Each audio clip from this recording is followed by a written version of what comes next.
Happy Valentine's Day. Welcome in. McElroy and Cubelic in the morning.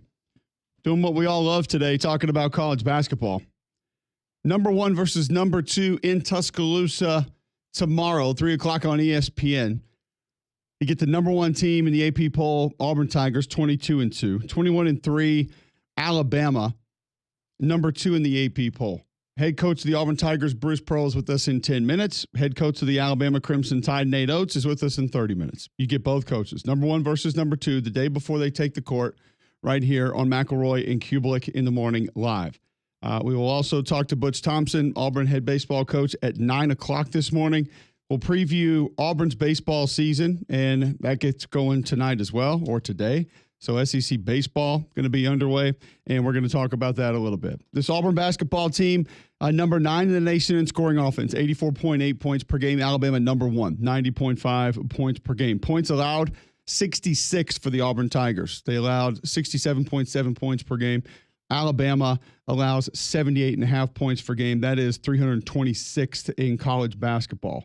You look at these two teams, statistically, they're not very different. Some of the numbers as far as the ranks might end up being a little bit different, but you continue to go across and you look at that opponent field goal percentage allowed, 48.6 for Auburn, 48.4 for Alabama. Rebounds per game, 38.4 for Auburn, 44.2 for Alabama. Assists per game, 17.0 for Alabama, 17.0 for Auburn. Blocks per game, Auburn's first in the country, 6.8. Alabama 19th, 5 blocks per game. 7.5 steals per game for Auburn, 6.2 for Alabama. You could continue to go down the list, and not many numbers are going to be too far off for these two teams. Alabama riding a 7-game win streak coming into this game. They have scored 80 or more in each of those games, and it kind of feels like 85 points would be the magic number for Nate Oats' group in this game. Alabama is undefeated this year when they score 85 points or more. Auburn has allowed 85 or more once this entire season. That was the loss to Florida last Saturday. Ole Miss got 82. Texas got 82. Duke got 84.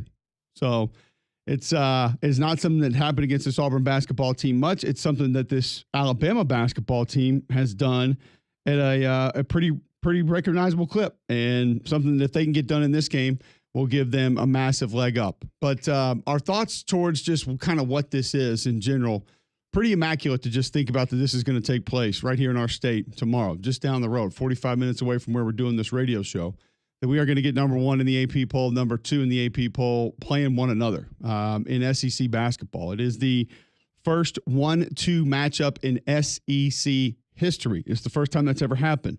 And for folks that want to go to Twitter and chime in, that is not referencing all sports. And I'm not sure why anybody would think that I'm referencing all sports when I do that. But apparently some people have. It's the 6th 1 versus 2 matchup in AP poll history by teams in the same state. This doesn't happen often, folks. This is not a regular occurrence in any sports, in any avenue of college basketball, specifically in the Southeastern Conference and for teams in our neck of the woods. But it's going to be fun. It's going to be cool. It's obviously great that we get to talk about it. It's great that we get to talk about it with both of the head coaches of these teams, because I think they both bring energy in different ways. I think they both have teams that are fun to watch in different ways. And I think the aspects you look at of where is this game going to be decided, I actually think one you might want to pay attention to is fouls and foul trouble. Even though both teams deep, both teams have solid players off the bench, that part not going to be an issue. But fouls per game, something that both of these teams do actually have a little bit more of, and maybe not as good at controlling than a lot of other aspects of their basketball teams. So it's going to be great. I'm excited to watch it. It's going to be fun. It's going to be something that we've never seen. Give us different reasons that you're looking forward to it. Not going to be able to get in via the phones early this morning because we've got both coaches coming up on the show, 800-239-9569. You can text in 205-834-9450. And then we'll talk some college baseball a little bit later in the show. Do have some college football news that I want to get to today, and some other college basketball in state that's going to be happening this weekend. So we'll get to all of that across the course of the show today. You can listen online at jocksfm.com. You've got the app that you can always go to in your app store, iPhone, Android. Download that for free. Watch us live on YouTube every morning. Search Jocks945. Make that a part of your routine. Just get up, set it on in the house, let it go, and you'll have McElroy and I. No McElroy today. He is at a bachelor party. So he will miss Nate Oats and Bruce Pearl on the show here in the first hour. But most every other day, you can watch us in studio and be able to pay attention that way. John, Valentine's Day, do you celebrate it? Is it a real thing for you? Not as much. The lady's not that into it, thankfully, so I don't have to go all out. I'll do something small, simple, like a card, like maybe a tiny little trinket, whatever, something, nothing. Trinket, huh? That's maybe potentially. Like one of these college football trophies they give out? No, a real trinket, not something fabricated that people need not for marketing use. No. Like which the holiday is. If they taste it better, it will be like the small pack of the hearts with words on it, just something like that. But those are awful. But we used to think those were so good. No, we didn't. We liked the messages. They tasted awful, but it was like, oh, okay. Oh, you choose me. Okay, cool. I feel like when we were kids, we thought those things were good. I used to. Well, to be fair, it was candy. House those things. It was very, very hard to make bad candy. That's fair. You kind of just want to get, anything and everything. Yes. You can text or tweet into the show. Do you celebrate Valentine's Day? Picked the kids up from school yesterday, and both of them. Tomorrow's going to be great. Valentine's Day. I think they know they get candy, and they share the little Valentines in the class, so it's going to be awesome. And they said, what will you do for mommy for Valentine's Day? And I said, I don't need to do anything for mommy for Valentine's Day. And my daughter was just awestruck. And I said, sweetheart, when you've been married to your mom for 12 years, she's your Valentine. Yeah, this. There's not a lot of work that needs to be done. Like the groundwork's been laid. Like this road has been paved. We're kind of just on cruise control now, heading down that lane. Like there's not a lot of turns. Don't need blinkers. The GPS is not necessary for this trip. We know where it is. We know where it's going. So, you do anything today? I will do some things for the kids different today. Okay. Probably go eat lunch specifically with my daughter. Yeah. At school, and then like you said, a couple of trinkets. Right. Nothing big. Maybe stopping by one of our sponsors that McElroy's been talking about. Honestly, I thought about that. Oh yeah, I really did. 100%. Because that's two birds with one stone. Yeah. His wife doesn't want the pendant. Daughter will think the pendant's amazing. What time is it? They're not in the car yet. We're good. Yeah. So I'll head over to the Mountain Brook store probably right after the show. I actually talked to Frank yesterday. He wants to meet me over there. So yeah, we'll do that and we'll get it done. Kids, they get their regular little Valentine's Day stuff. So, but yeah, nothing. We don't have plans. Like I had a buddy of mine I talked to yesterday. He's like, "Oh yeah, we're Birmingham coming to dinner. Could take the wife out for Valentine's Day." And I was like, forgot to make those plans.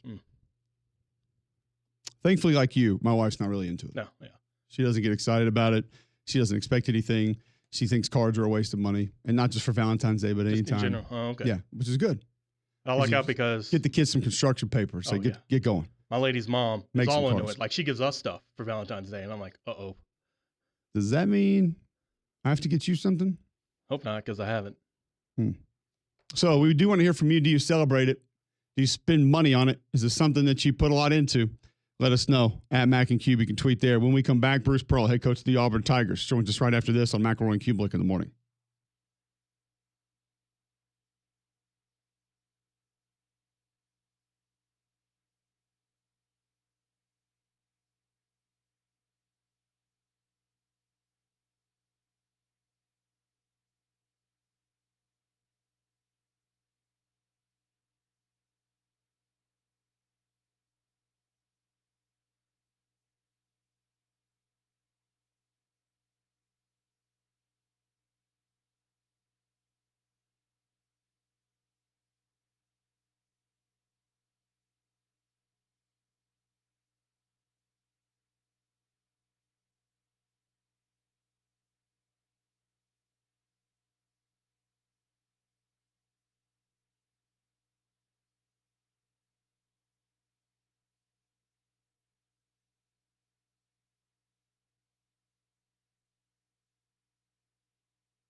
All right, welcome back in. McElroy and Cubelic in the morning, 7/12, Valentine's Day, February 14th, right here on Jocks 94.5. Watch us live on YouTube every morning.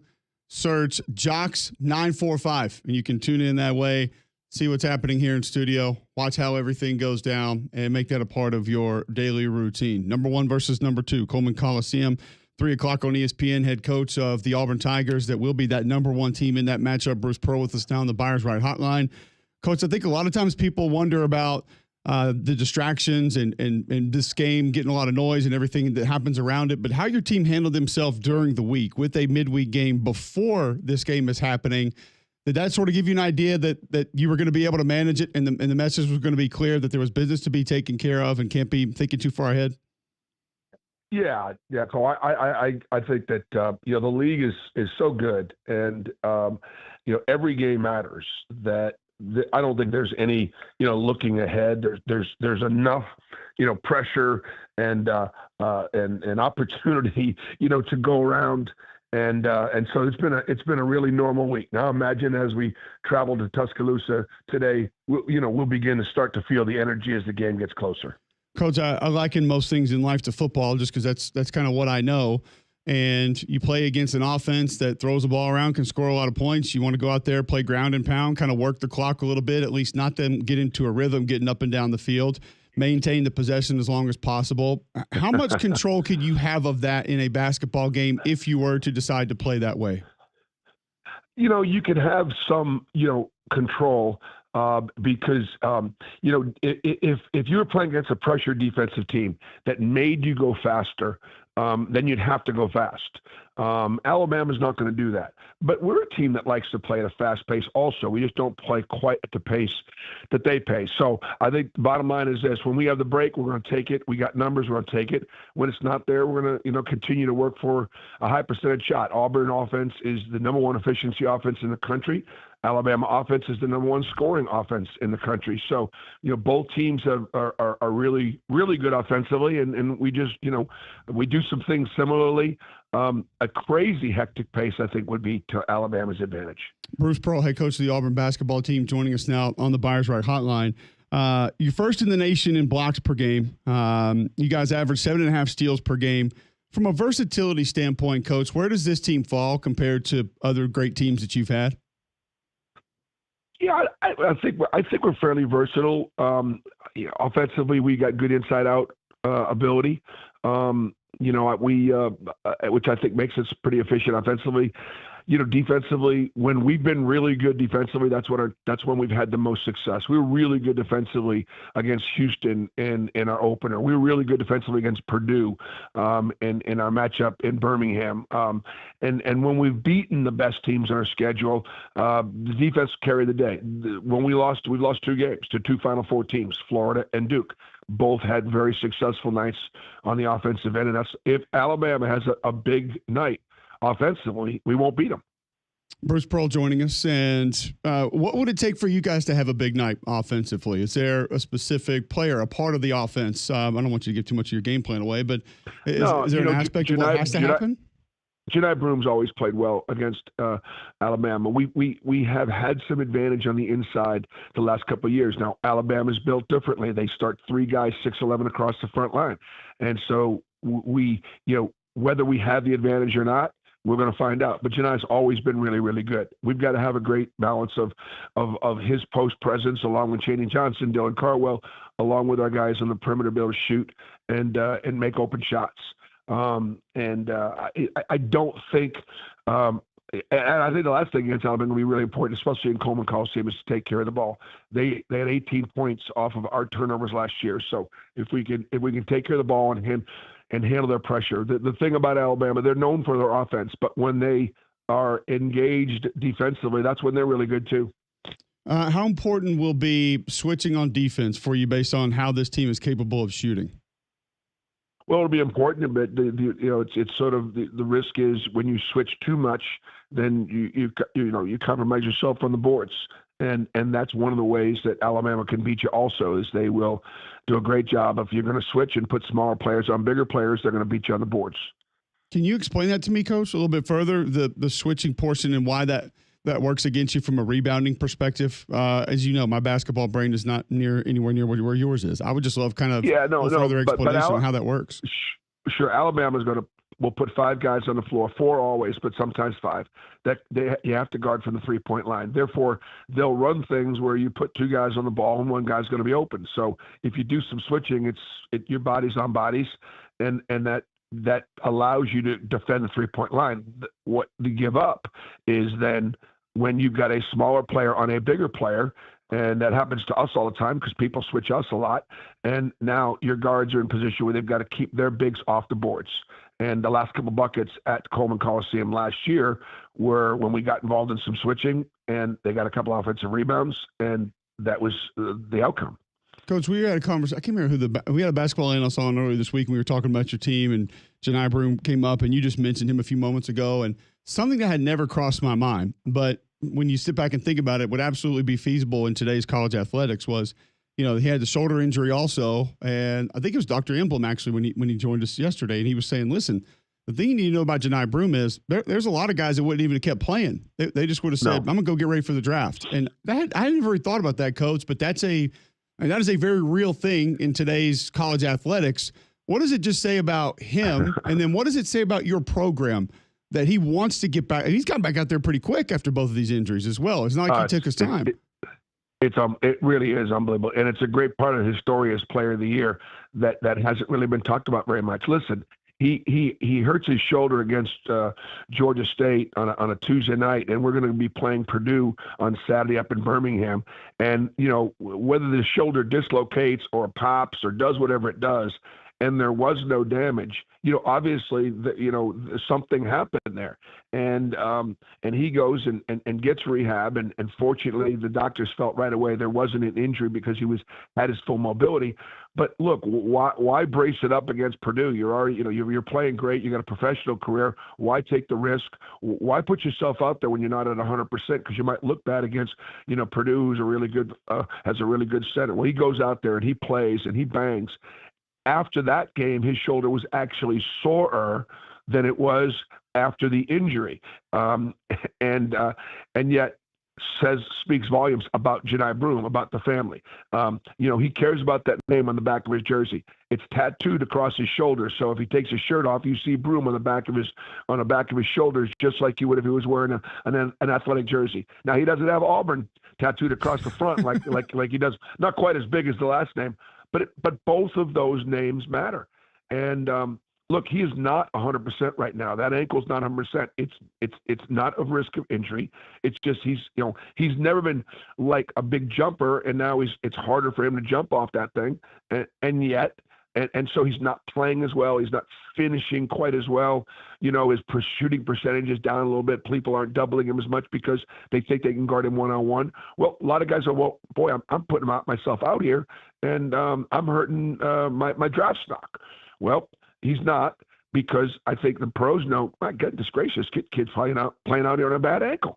There's no doubt. You could see it since he's come back at different times, and then other times it looks like that ankle deal is just not going to go away. It just it takes time, and as you know, you don't have it during the regular season to rest and recover.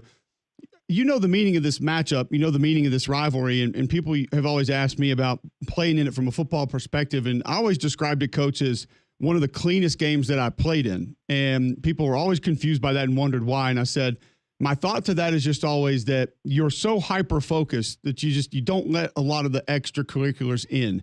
The last thing you want to be is a guy that makes a mistake to screw this game up. And you put everything into it to focus on actually finding a way to win this game. What feels different for you when you coach against Alabama? Well, nothing really, other than the fact that the game matters more to our fans. And so therefore it matters more to us. In this case, it's all about the regular season championship. I mean, the outcome of our game here and the last game of the regular season we play Alabama is going to determine who's going to be the regular season champion and who's going to finish second or third or fourth.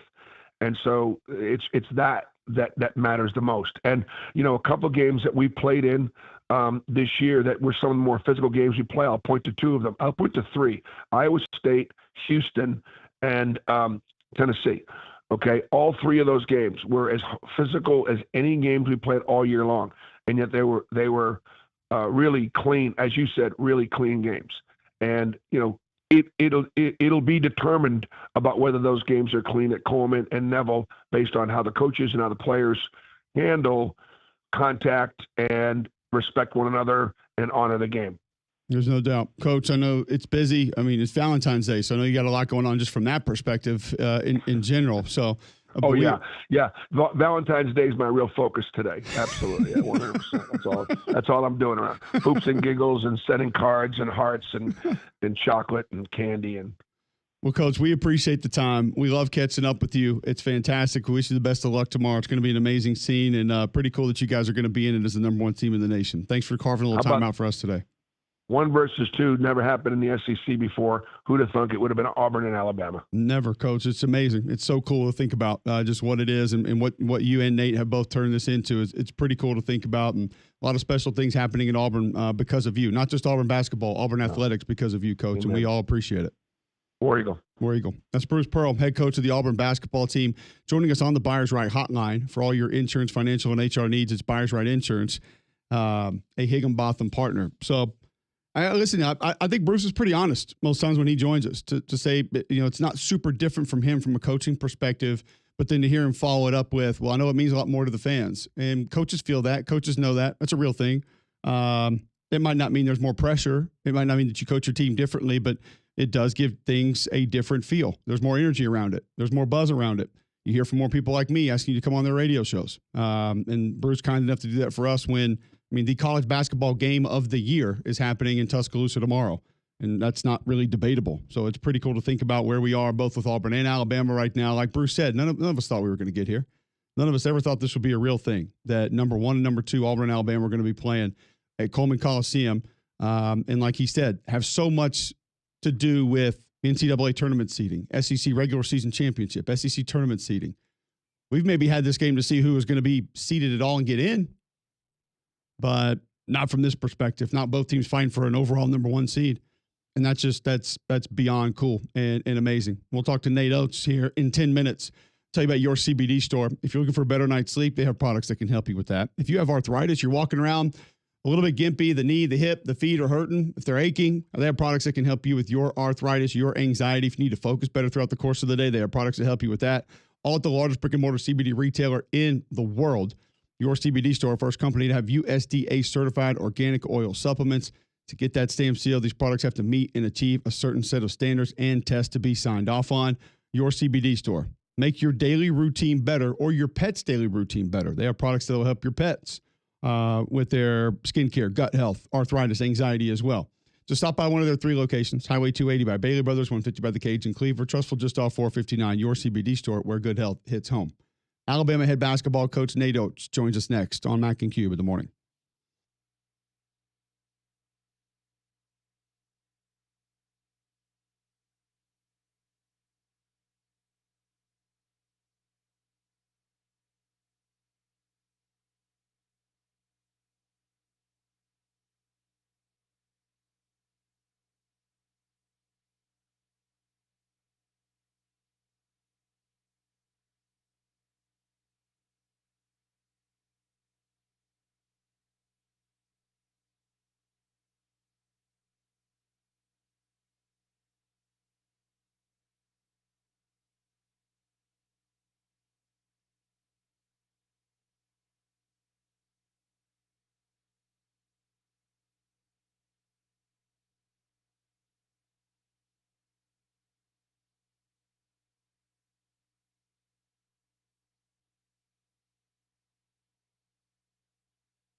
Welcome back in. McElroy and Cubelic in the morning, Friday, February 14th.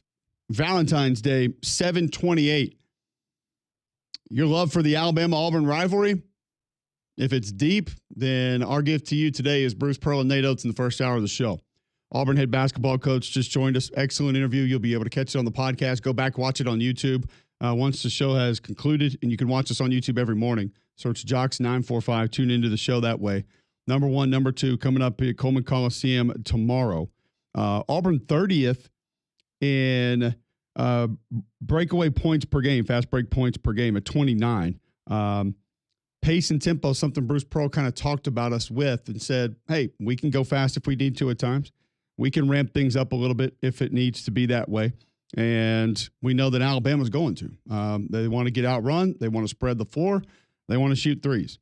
And that probably looks to be one of the biggest differentials in this game when you're talking about the three-point shot. Alabama 20th in threes per game, 10.2.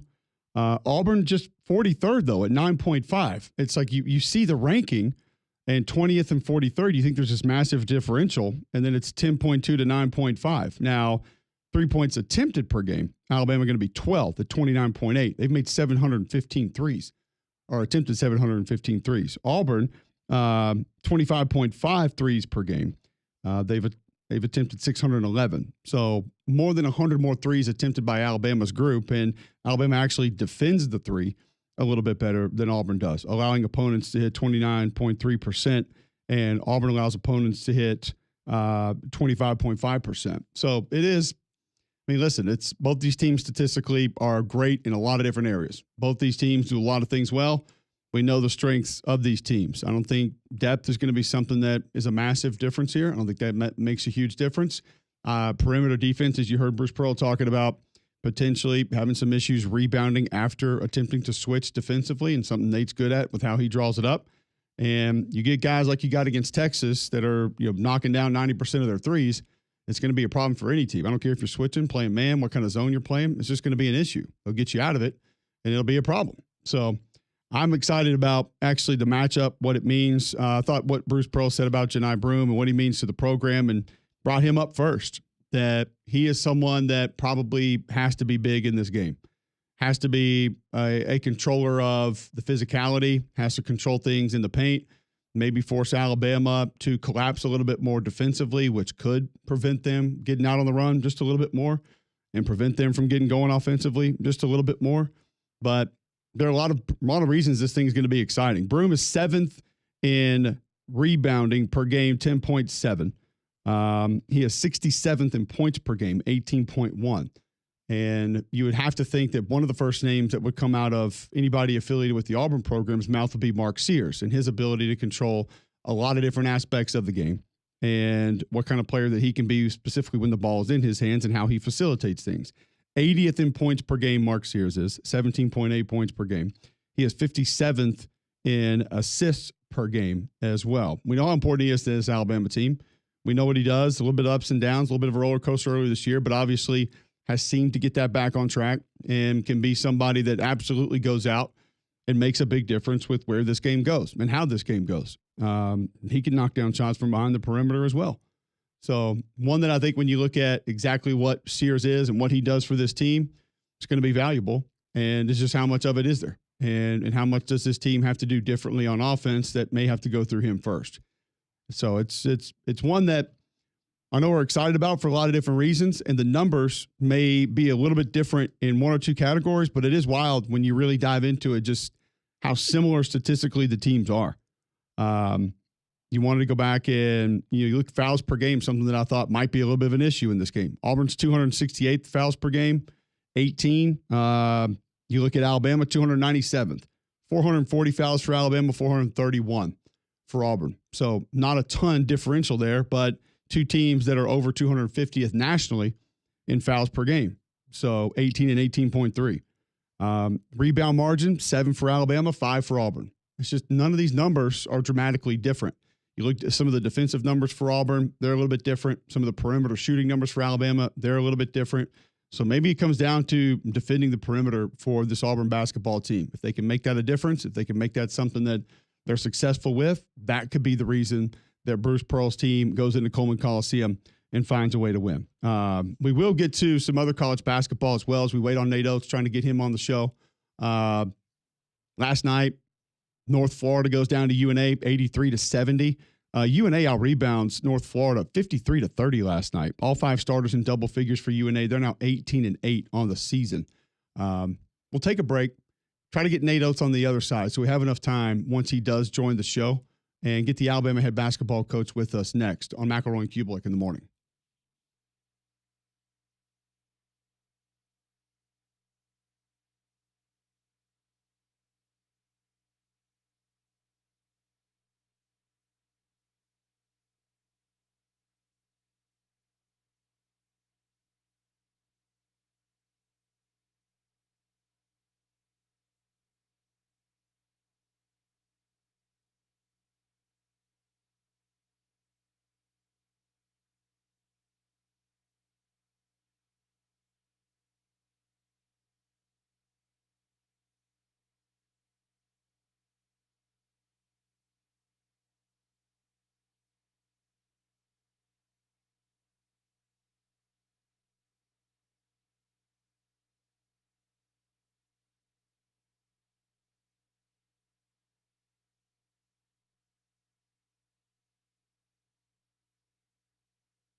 Friday, February 14th, 7:37 a.m. right here on Jocks 94.5. Watch live on YouTube, search Jocks 945.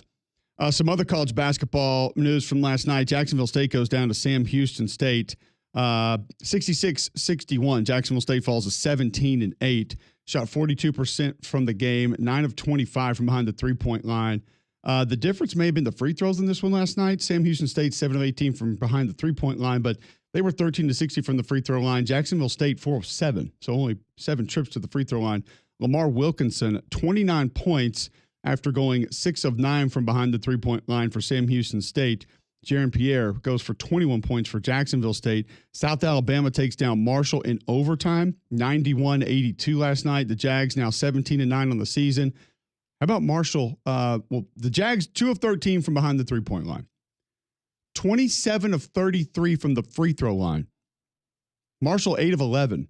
Elijah Ormiston goes for 26 points for South Alabama. He didn't hit a three. And Marshall shoots 14 of 48 from behind the three-point line. Really? 48 threes put up by Marshall. And we thought Nate Oats' group puts up a lot of threes. Whew. 48. That's letting it rip. That is just get it out. It's you being you, man. Just get it done. If you're looking to get it done in ways that maybe you can't right now, Game Day Men's Health wants to help you out. It is Valentine's Day. Why don't you go see how many different ways they can help you out? If low testosterone potentially is an issue for you and you're on edge, maybe you're lacking sleep, want to put on more muscle, Game Day Men's Health can help. Go to GameDayMen'sHealth.com right now, set up a free consultation, get a free PSA test, free testosterone test. Mention this show, save 10% on any service that they offer. Holistic approach to health and wellness. Also, minimal upfront cost for the programs that they offer right there at Game Day Men's Health. Go to GameDayMen'sHealth.com today. Schedule that free consultation. See exactly what they can do for you. As we go back to the Buyers Right Hotline, welcome in Nate Oats, head coach of the Alabama Crimson Tide, who will be in this 1-versus-2 matchup tomorrow at Coleman Coliseum. Was this part of the vision when you took over at Alabama, Coach, to have a 1-2 matchup at home in the regular season against an SEC opponent, also an in-state opponent? Yeah. I don't know if anybody quite envisioned this, but we'll take it. I think I said at my press conference that we get the basketball program up to a respectful program that people enjoyed watching. So I think we upheld that into the deal. Now we got a little bit higher than that, maybe. I don't know, but we're in a pretty good spot right now, and I think it'll be a great time for fans of basketball in general, and certainly for the Alabama fans. I mean, you sit there, Coach. We got the national game of the year happening in your place on a Saturday afternoon. It's pretty incredible to think about. And your group incredible in a lot of different ways, specifically on offense. I've seen you discuss that you've looked at numbers at halftime, and I've seen you with the stat sheet after the game kind of referencing certain numbers. I'm sitting here looking at all these stats, trying to put this game together, talk about the matchup. What numbers matter to you in game? What do you want to see, need to see in game that's going to sort of help shape either how you coach the second half or maybe what you change and alter throughout the course of a game? Yeah, I mean, we look at a lot of stuff, but we're obviously looking at offensive efficiency and defensive efficiency, and then trying to figure out why they're good or bad. Some of the numbers right now, probably the two most important ones with our current team are turnovers. We got way too many turnovers for whatever reason. So, how many turnovers we have and what are we doing? Our defensive rebounding, actually offensive rebounding and defensive rebounding percentages, not necessarily the raw numbers, but what percentage of the rebounds on each side of the ball are we getting? So, those are some of them, and we've got plenty of other numbers we're looking at. At halftime, I'll look at leverage numbers. Are we better with you on the floor than off on both, offensive leverage, defensive leverage? If we're having problems on defense, who's got the better defensive leverage? And look at a little bit of that stuff. Nate Oats, Alabama head basketball coach, with us on the Buyers Right Hotline. This is a game that feels like perimeter going to be important. I don't know if you can place more emphasis on that as far as finding your shots, getting your shots off, having good looks. You're able to find those almost every game. Is there anything that needs to be different about that aspect of your team against Auburn tomorrow? Yeah, I mean, we're going to have to handle their physicality. They're going to try to run us off the line, and they do a good job. We're going to have to take care of the ball. They force turnovers. We can't turn the ball over. So, and our guys are going to have to set good screens to get their teammates open, and we're going to have to space the floor properly to kind of help with the turnover problem. But I mean, they're good. We got our hands full. They're a great offensive team. Shoot their offense. Offensive efficiency might be the best in all modern basketball. So we've got our work cut out on our defensive end for sure. Coach, I feel like in games like this, and I know you don't look at a team in their ranking or the win column and say, okay, we have to coach differently. Your strategy is going to be different, but It kind of feels like Grant Nelson just shows up in games like this. And not that he's not a great player on other nights or on nights when you guys win by 30, but just something about his competitive spirit, just the way he feels like he thrives in environments like this. Would that be an accurate statement? Yeah, I mean, he's tended to show up in our biggest games, and I don't know what it is. I mean, shoot, that Carolina game last year, to send us to the Elite Eight, he was huge. He said, shoot, I'd like to know what his 3-point percentage is in the last 5 minutes at close games. I bet it's a lot better than what his 3-point percentage is during the course of the regular game. But yeah, he's shown up in some of the bigger games. So hopefully it happens again tomorrow, because that's been his MO a little bit.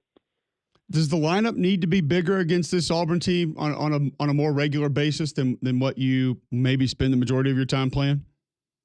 Yeah, I mean, they obviously start big, with Cardwell and Broom both. I mean, they're both essentially, I don't want to call them centers per se, because Broom's obviously really skilled, but they're center sized and both able to post up. So their starting lineup for sure, but they'll go smaller when they get into the bench a little bit, but they always have some kind of size out there, and so we're gonna have to rebound the ball with them. So we are gonna have to go a little bigger at time, particularly for our defense. Our Brian Adams runs our defense, and he, our overall net efficiency is what matters. But shoot, on the defensive side, it helps when we're a little bigger.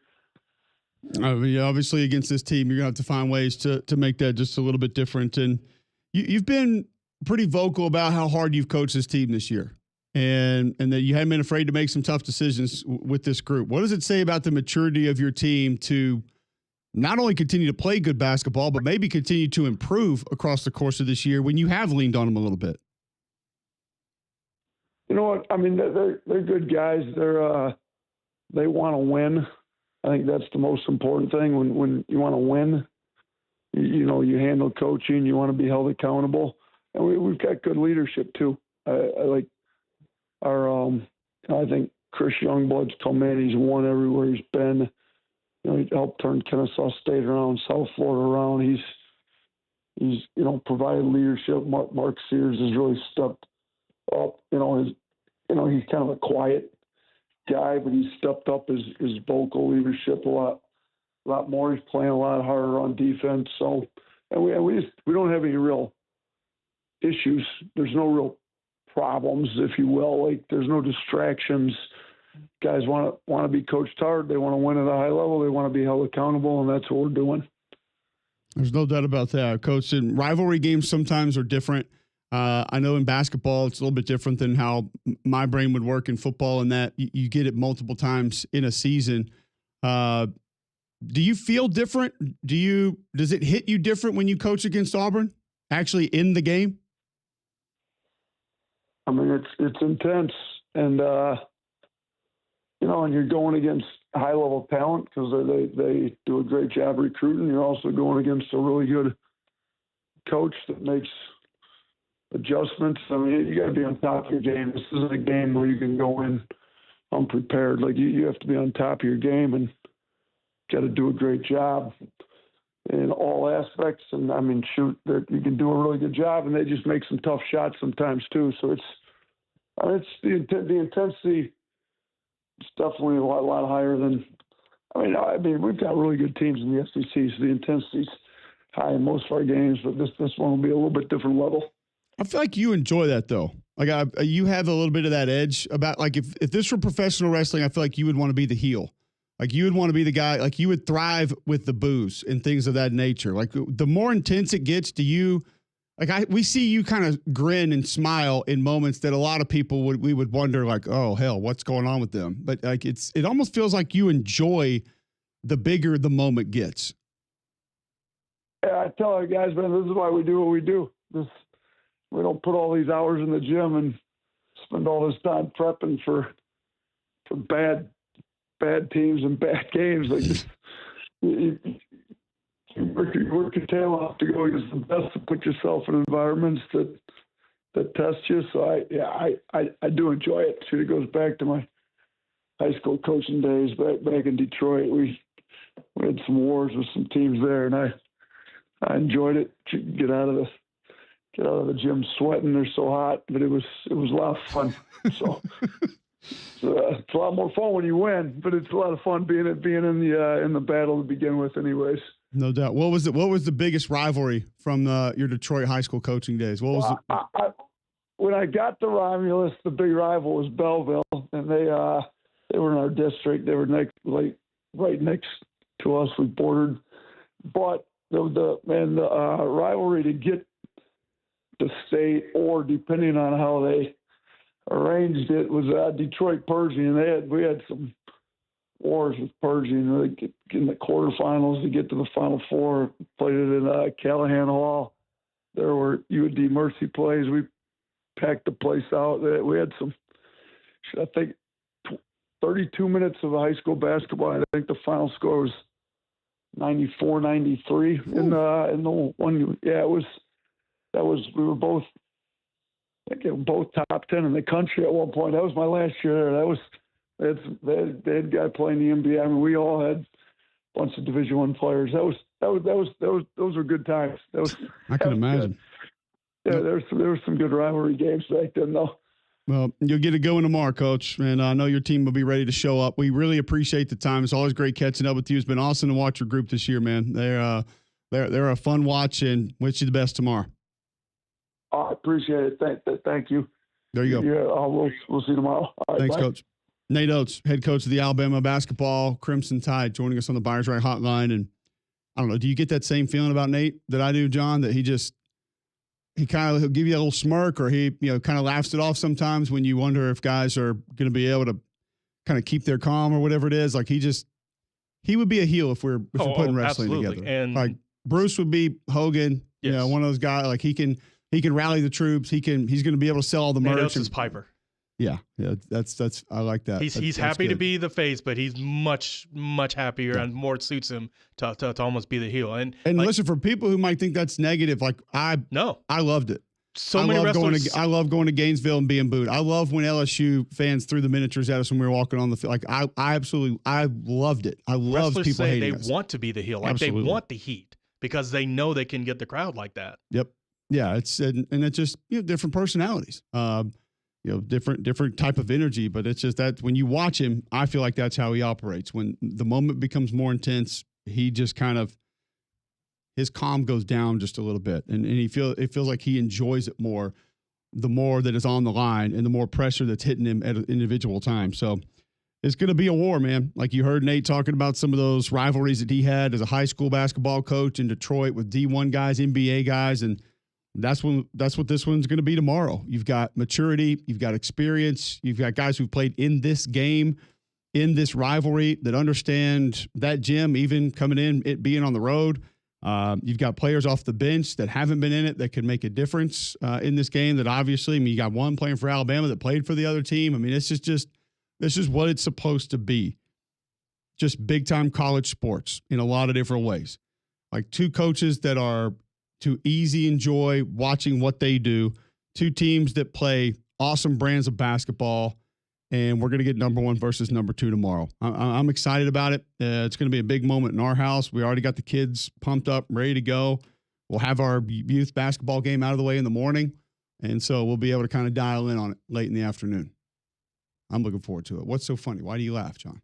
What I wanted to ask was, playing off the wrestling thing, would it be better if they it's kind of weird now because a lot of us grew up, fully hating that other side, but it's also kind of weird now where the coaches are at least civil and cordial and wouldn't go full out wrestling and kind of shove each other. But would it make the rivalry that much more intense if it were like Spurrier and Fulmer? Oh, if they skipped the handshake and the handshake line a little bit, if that had happened a couple of times, of course, because it's. But it doesn't feel like either coach would do that, though. No, I don't. I think these two have a lot of respect for each other. Yes. But yeah, listen, I say it all the time. This league is great because we love to hate more than we love to love. So if the two sides gave you an extra reason, a big reason to hate the other side more, it makes the rivalry that much better. And it's kind of like what Bruce told us a little bit earlier in the show. He doesn't coach this any differently. It's more intense. You can feel it, but the fans are the main reason that it's that different. The different energy will come from the fan bases because they care more. This is one that you want to win. Can you lose this game and go win a national championship? If you're Auburn or Alabama, absolutely you can. Can still win a regular season championship. Can still win an SEC tournament championship. But you want this one. You don't want to have to go back and I'm sitting there at pickup yesterday listening to like two dads across the way just go on and on and on about Alabama basketball. I'm like, enough already, man. Like, can you ring the damn bell so the kids can come out? Like, I'm ready to go home. I get it. And the we and the we and the we and the we and the we and the we. I'm like, how many minutes have you played this year, sir? It truly just because I hadn't counted a one. There it is. That's what the rivalry does right there. Right. Yeah. It's like respect. You like them, and then all of a sudden you got to listen to that for 7 minutes, and you're done. All right, now I've had enough. All right, I'm over it. I'm over it. Over it. Don't need it. Don't want it. Don't have to have it. Get out of here. Get out of here with that. We wanted to get the flu out as well. Nobody wants that in their house. Flu season's still lingering. Make your home healthy with Trane's Clean Effects Home Air Cleaner. Removes up to 99.9% of airborne particles, including those that cause virus. 100 times more effective than standard air filters. 8 times more effective than HEPA room filters. Find a dealer near you at Trane.com. It's hard to stop a Trane. I think another thing that makes this one, and listen, I hope it's competitive. I hope it's a good one. There's a part of me that thinks Alabama will get this one and Auburn will get the one at the end of the season. And they'll split it and they'll both get it at home, and that's just kind of how it'll go. That feels like the way that the basketball gods would want it to go. I hope it's competitive and down to the wire. That's because I like the intensity. I like gritting the teeth. I like standing up to watch the last 5 minutes of a game, not being able to sit down. That's just what I want that more than anything. And I think there's a good chance we get it. And I think one more thing that makes this one maybe, we don't know exactly how it's going to go, maybe makes it more special is the other day we brought up top 3 moments in the rivalry. How many of us gave something that wasn't football? Not many.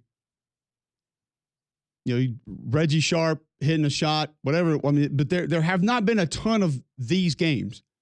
I think it was Colin Sexton in the SEC tournament. Yeah. There haven't been a ton of these games that you just immediately look at and say, that was an all-timer. That was an all-timer. That was an all-timer. And not just within the rivalry, but within all of it. Those teams' history, lore, tradition, all of it. And now we got a pretty good chance we're going to get one tomorrow. And then we'll get another one at the end of the year. In an absolute madhouse. It's going to be cool to watch, man. It's going to be a lot of fun. Really appreciate Bruce Pearl and Nate Oats for hopping on first hour of the show today. Happy Valentine's Day to all of you. If you didn't love that, I can't help you. No box of chocolates is going to help that. We did skip our top 3 because we had both those coaches on, so we'll get to that when we come back next right here on Jocks 94.5.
Hour number 2 underway. McElroy and Cubelic in the morning. Glad you're with us. Nate Oats, first hour. Bruce Pearl, first hour. If you missed those, jocksfm.com. Grab the podcast there, Apple Podcast, Spotify, wherever you get yours. You can always go back, listen to those. And great to hear from both of them. And both just giving us extra reasons to get excited about this game coming up tomorrow. And I know a lot of folks excited about it. If you were not able to get in first hour and want to now to discuss it, 800-239-9569, 800-239-WJOX. You can tweet into the show at Mac and Cube as well. And just give us your thoughts on what this game means in its totality. 3 o'clock ESPN tomorrow, number 1 versus number 2 in college basketball. And something that's never happened in the Southeastern Conference. Only 6 times in the history of the AP poll have 2 teams ranked 1 and 2 played from the same state.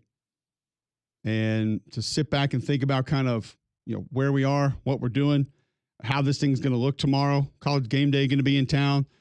The eyes of the college basketball world going to be on Auburn at Alabama. It's pretty wild to think about, man. And it's pretty cool to think about also. But that's not the only one coming up in state over the weekend. We've got Samford at Wofford. Wofford 14-12. Samford now 19-7. They're going to go at 1 o'clock tomorrow. Mississippi State and Ole Miss tomorrow. Oh, wow. Okay. It's 22 versus 19, 5 o'clock on ESPN2. Alabama State is at Arkansas Pine Bluff at 5:30. Arkansas Pine Bluff is 4-20 on the year. Alabama A&M is at Mississippi Valley State at 6 o'clock. Mississippi Valley State's 3-21. Hoping for some in-state wins tomorrow. Sunday, Andy Kennedy's group gets South Florida at home. That's 3 o'clock on ESPN2. South Florida 12-12. UAB now 15-9. So it's Bartow Classic too. Some other college basketball happening around the state. It happened yesterday, John. Uh-oh. What? We lost CBS. Oh. YouTube TV did not get that deal figured out. We talked about this a little bit yesterday. And now, if you do subscribe to YouTube TV to watch your shows and your programs, like John and I do, you do not have CBS. Also, a litany of other channels that come with this. Oh yeah, it's Paramount Network. They've got a good number. How many do you think channels. you can name? I saw the list, but I didn't pay attention to it. I know they've got. Let's just do this. Let's do this, and we'll just ask you. Okay. Since you're the only one in here. Miss or not miss? Ready? Okay. BET. I mean, I kind of have to say that it's necessary. Do you? Because I'm really interested in your next answer. BET her. Well, my mom comes to visit me, so I'll have to say that one's necessary, although I don't think I've ever watched it. CBS. I'll say I'll miss that one, yeah. CBS Sports Network. I won't miss that probably until September, because I feel like So if you have to say that you will miss BET, do I have to say I'll miss CMT? That doesn't feel like your brand. It isn't? No, so I don't think it counts. Comedy Central. I don't watch it nearly as much as I should. How about the old Comet TV? Did not know that was theirs or its existence. Did they just find something in space and just leave the camera, the Hubble telescope on it and broadcast it? What do we do? I don't think it's that. I think it's just what about like Matlock. What about Dabble? DABL. That I think that's one of mine. MTV. The last time I watched that, ironically, was for a movie. MTV Classic. Oh, I did watch that about maybe 2 months ago. They have a show I Love the 80s, and they had music videos on, so I watched for 6 minutes. MTV2. That's got Fresh Prince on there. My Network TV. How else are we gonna? Oh wait, no, that's CW21. That's What is My Network TV? Like a lower level CW? Yeah, I think. What do they have? The Rocket Mortgage Tour instead of the Live Tour? Not after this. News Nation. That's doesn't feel like my brand. Nick Jr. Maybe at night. Nicktoons. I probably should watch that because that's in my wheelhouse, but no. Is that Al Toon's brother? Maybe. Nickelodeon. Hadn't watched it in a while, but I understand why it's important. Paramount. Not a Yellowstone guy, so pass. Pop. Is there more? Or is it just that? Just that. Oh, okay. Oh, is that Pop. a Northern Soda channel? Smithsonian Channel. I don't feel like I'm retirement age yet, so I don't feel like I'm ready for that. Start TV. That feels like something I'd find the Rockford Files on. Teen Nick. That feels like a trap. TV Land. That used to be the old people channel. Now it's probably airing like George Lopez show or something. Wow. VH1. They air a lot more movies than even anything now. TR3s. It says Muska Imas. Oh, okay. Oh, yeah. I watch none of that. Yeah, okay.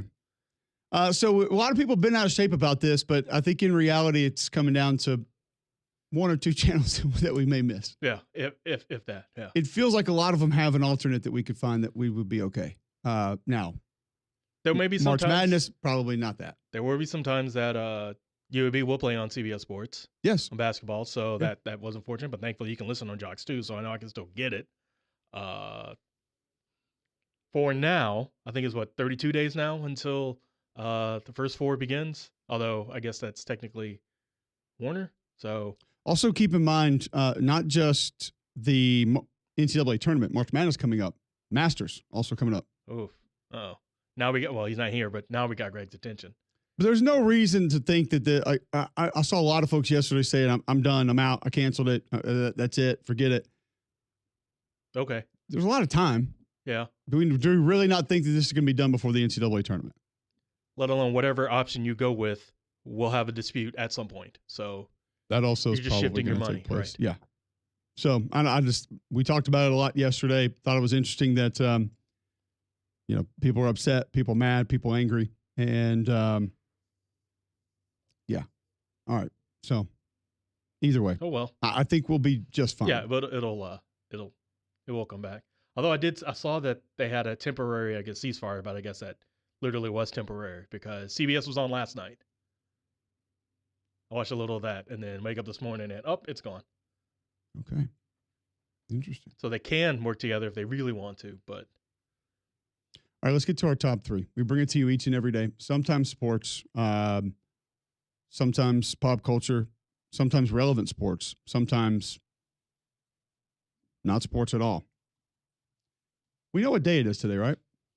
Yes, it's Valentine's Day. So I'm going to ask you a simple question. You give the answer to that is probably not something you would ever ask for normally, but if you were given the option, where would you go?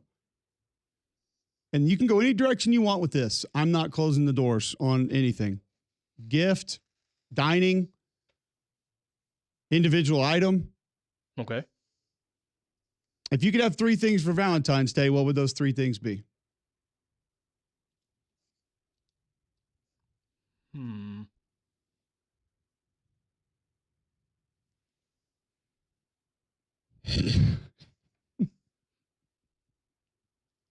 Things I could use or things I want. I would imagine this is Valentine's Day. You go a little bit more for the things you want. For the want, yeah. Well. All right, then $10,000. Why stop at 10? I want to be reasonable. No. Go for 10 million. No, we ain't gonna mess with because everybody wants money, right? I mean, everybody wants cash. Yeah, that's one. But also, like, this ain't coming from some like discretionary fund. If it's coming from the other half, I mean, we're just shifting money around.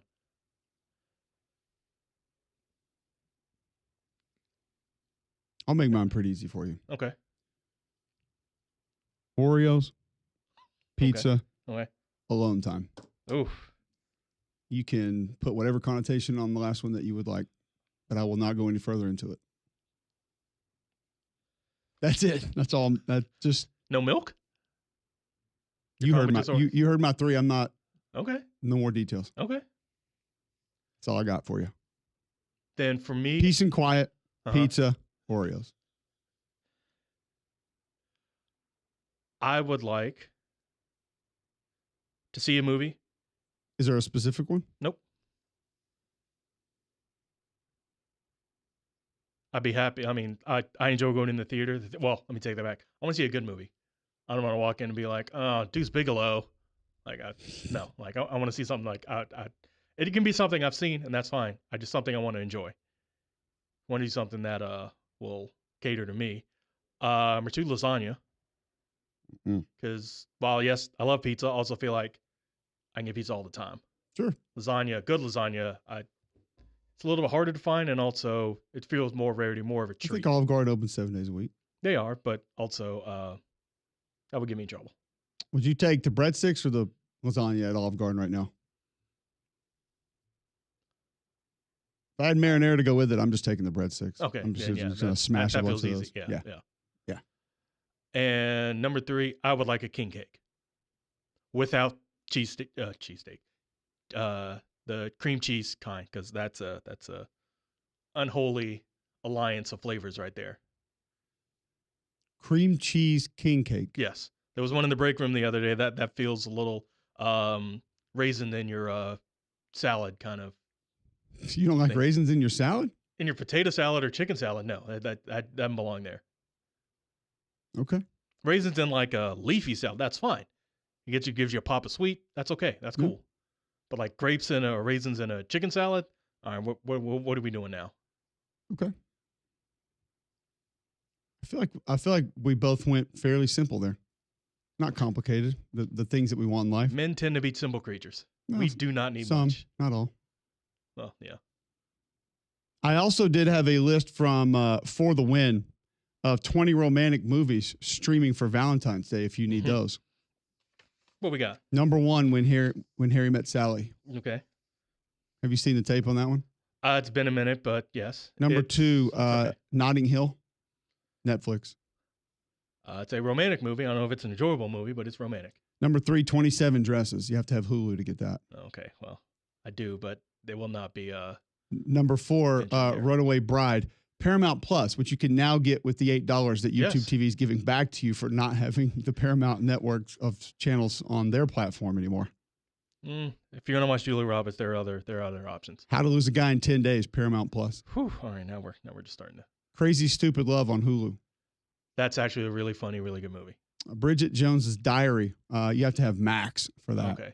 Which I actually do. Yeah. I got tired of using your password. Set It Up on Netflix. Oh yeah, with Queen Latifah and the bank set robber. it off. We sure? Off. Correct. Yes. Oh, well, that's the actually seen the cheerleader tape on that one. Oh, that's the cheerleader movie with Kirsten Dunst and. No. It's Bring It On. Okay, I don't know. I actually have never heard of this in my life. And I can't recognize the 2 actors on the poster. So Crazy Rich Asians on Hulu. That's actually a good movie. It's worth it. Love at First Sight on Netflix. That feels like that dumb show, so pass. Fever Pitch, Max. Ugh, Jimmy Fallon, pass. 10 Things I Hate About You on Hulu. That's a good movie, but Probably give you a lot more than 10. That's also right at my age demographic. Father of the Bride, MGM Plus. By the way, didn't even know it was a thing. Why not just put it on Amazon? Amazon owns MGM. Why not just have it there? You got to have your own separate. You already have Prime. You got to have your own separate little offshoot. I will say it's a good movie. I haven't seen it in a long time. It's a good movie. We Live in Time, also on Max. Oh, that movie. Oh. Pride and Prejudice, Peacock. Yeah, depending on the version. Anyone But You, Netflix. That's got some eye candy for men and women. Okay, proceed. Oh, it's got Glenn Powell and Sydney Sweeney. So if you're wanting to watch it for your lady, hey, you each have and enjoy the scenery. Or if, The Idea of You on Prime Video. I think that's a little problematic right now. So, The Notebook on Max. No, I'm not no. Palm Springs on Hulu. That's a funny movie. That's good. And coming in at number 20, Happiness for Beginners on Netflix. The hell? It looks like the son on Yellowstone is in it. Don't know his real acting name.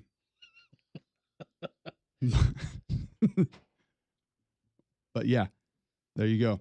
Those are your 20 movies, according to For the Win, that you can stream for Valentine's Day today. Watch half of those, you won't be winning. Ugh. What's the most romantic thing you'll do today?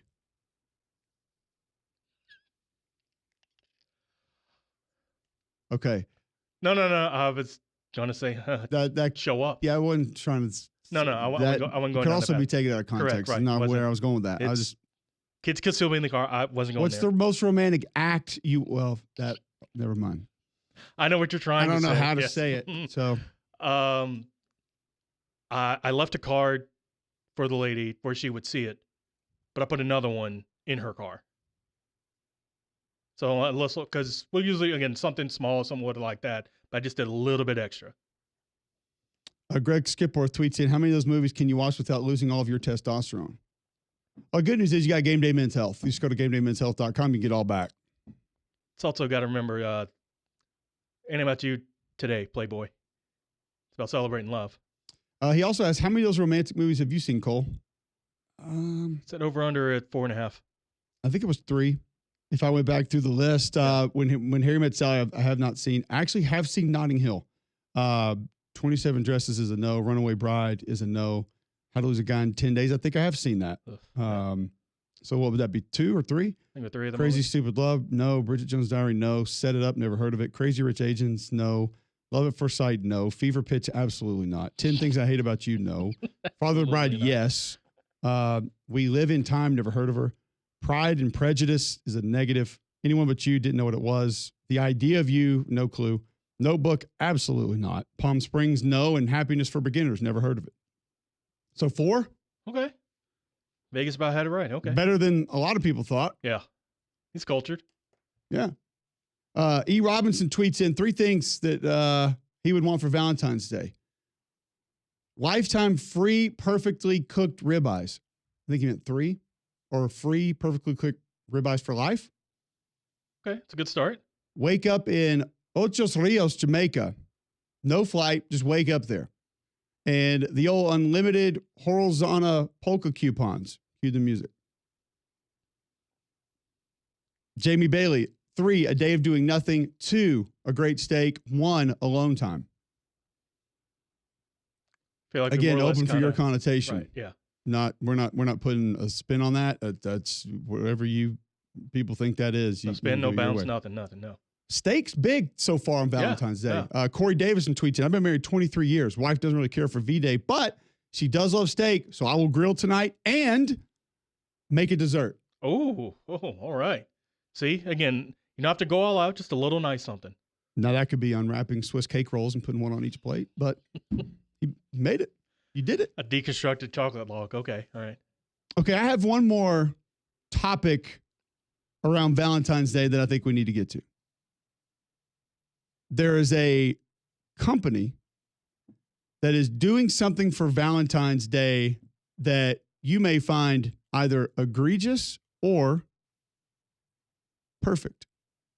I will tell you what company it is and what that company is doing, and then ask you, are you in or out? Next on McElroy and Cubelic in the morning.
We will get back into some college football.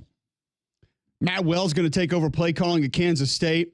Ole Miss safety Jaden Kennedy, formerly of Tulane as well, going to head to Oregon through the transfer portal. Matt Patricia is going to be reportedly the new defensive coordinator at Ohio State. Pat White, now an assistant head coach at West Virginia. Assistant quarterback coach, assistant head coach there for Rich Rod's second run with the Mountaineers. UAB hires Lyle Henley as the assistant head coach.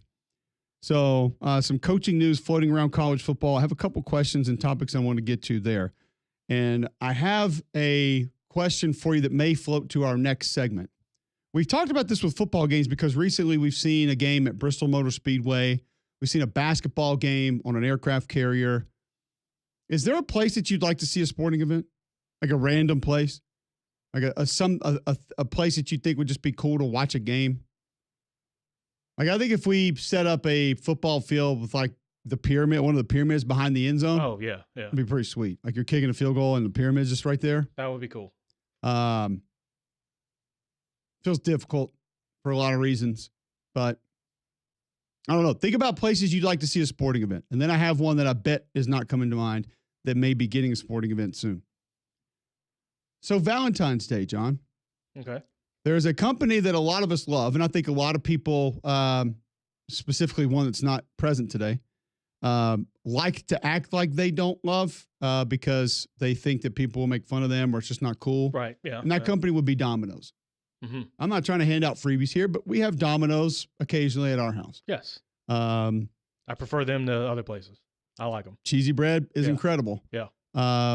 The whatever they are, balls of dough, we call them puffies in our house. That's what the kids call them. Those at least. Are good. Yeah. Oh yeah. Those also good. Domino's is going to the next level here for Valentine's Day. Really? Now, we've seen some pizza chains, go with the heart-shaped pizza on Valentine's Day. I think we've actually done that before. I think my wife and I did that one year. Yeah. Just like we did Waffle House one year where they deck it all out with they put the flowers up and they have tablecloth. Wow. Yeah. Right. We did that one year up in Huntsville. But Domino's feels like they're going the extra mile this year. They are launching a pepperoni-inspired perfume. I'm listening. Now, you can't actually purchase Eau de Passion right now. But there is a form that you can fill out between February 10th and 17th at your local Domino's to potentially win a bottle of Eau de Passion perfume that smells like pepperoni. So I ask you once again, genius, ridiculous, in, out. Mostly genius. I'd say like 70-30. Because they're smart enough not to sell it, because if 4 people buy it throughout the whole nation, you look foolish. But if you give it away, especially since it's free, someone will be like, well, hey, it's not going to cost me anything. You have to come in to fill out the form. I mean, yeah, but it's pizza. You're entered when you order a pizza on a certain day. Right, yeah. Yeah. I think you're good then. Would I want this? Probably not. I'm going to go with no.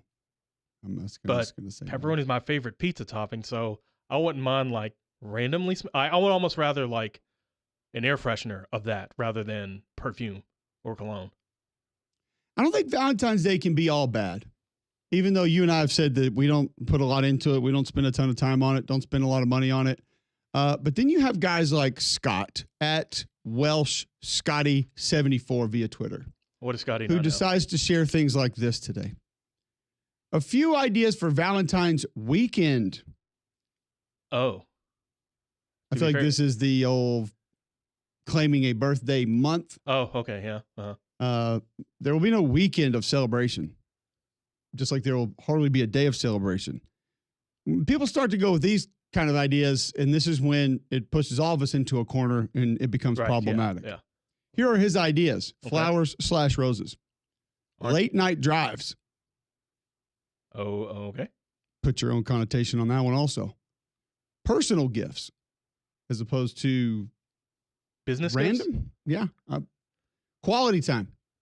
Oh, okay. sharing music playlists, Uh-huh. shopping together, Okay. Mhm. forehead kisses. Are dogs included? Long hugs, date night, deep conversations, surprises, holding hands, watching movies and shows together. Does the last one include when my wife is watching something that I'm supposed to be watching, but I'm technically doing something else? I guess technically not because you're not watching the show. It's on in front of me.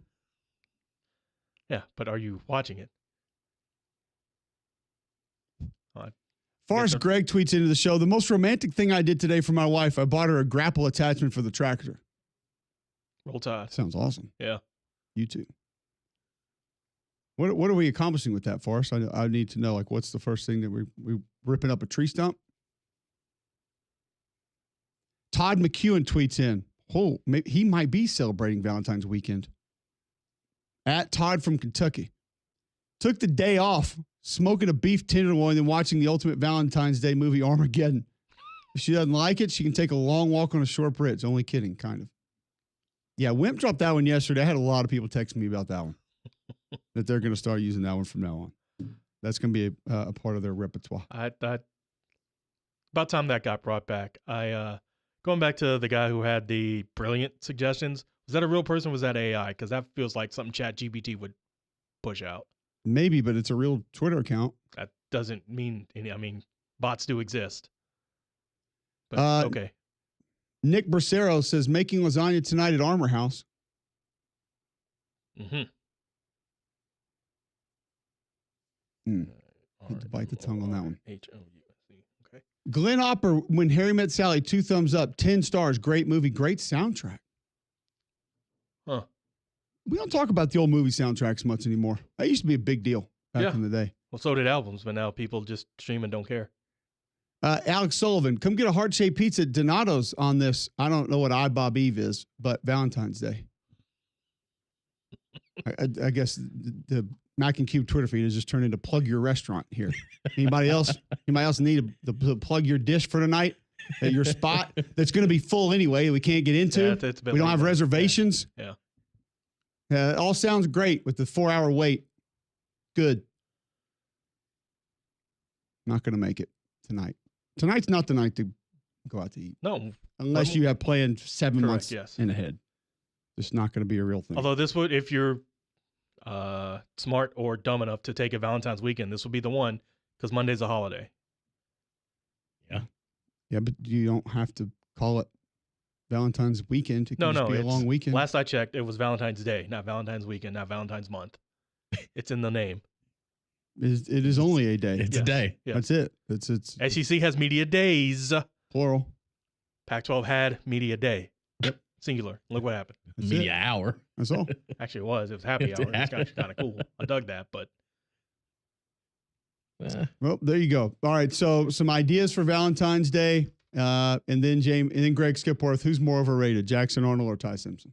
That's what we're talking about right there. Dang. Hey. Now the Valentine's Day topics are coming out. At least it's football. No, that's You remember what Carlos said yesterday?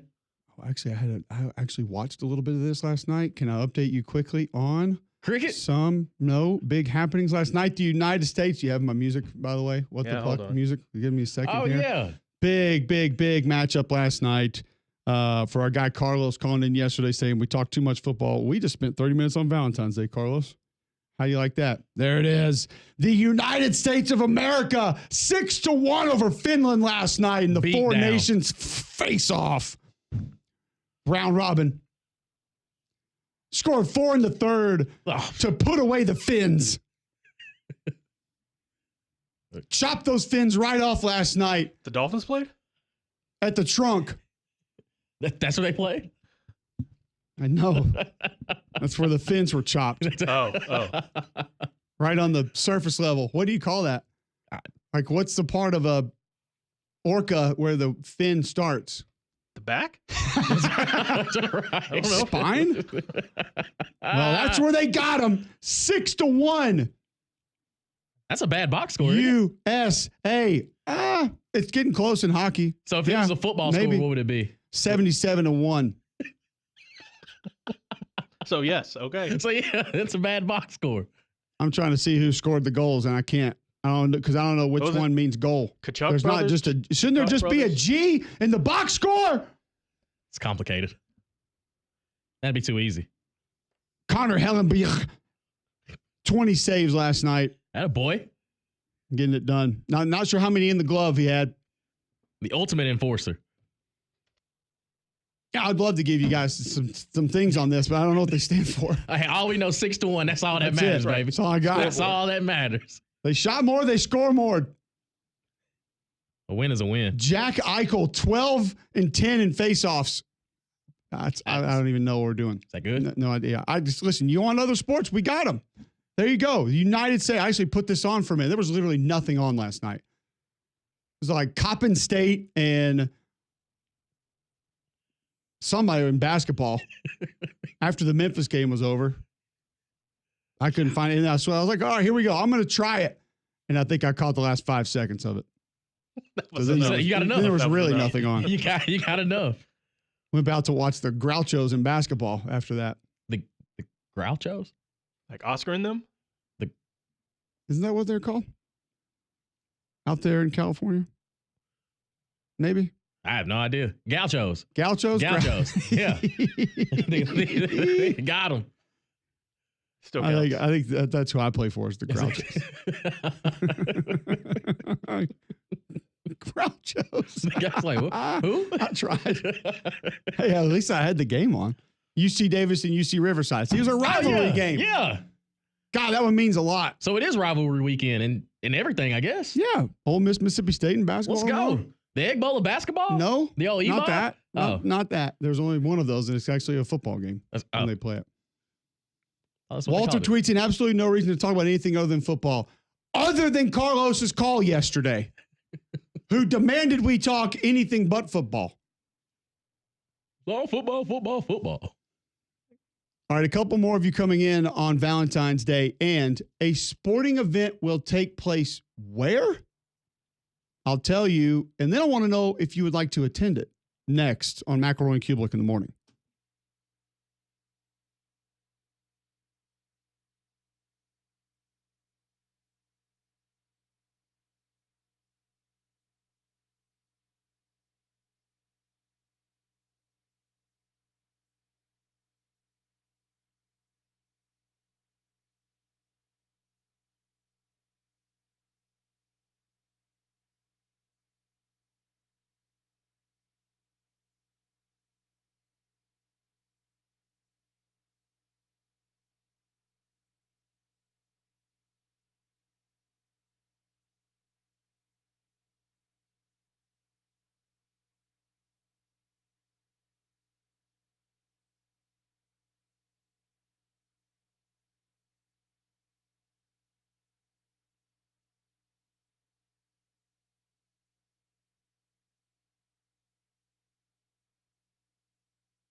Welcome back in. McElroy and Cubelic in the morning. 800-239-9569. Your thoughts on Auburn at Alabama in basketball tomorrow.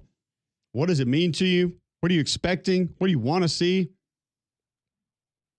Get to that. Also, some Valentine's Day conversation that we've been having across the course of the show. And a sporting event is set to take place where? Before I get to that one, Canelo Alvarez and Jake Paul, you interested in this one if that were to go? No.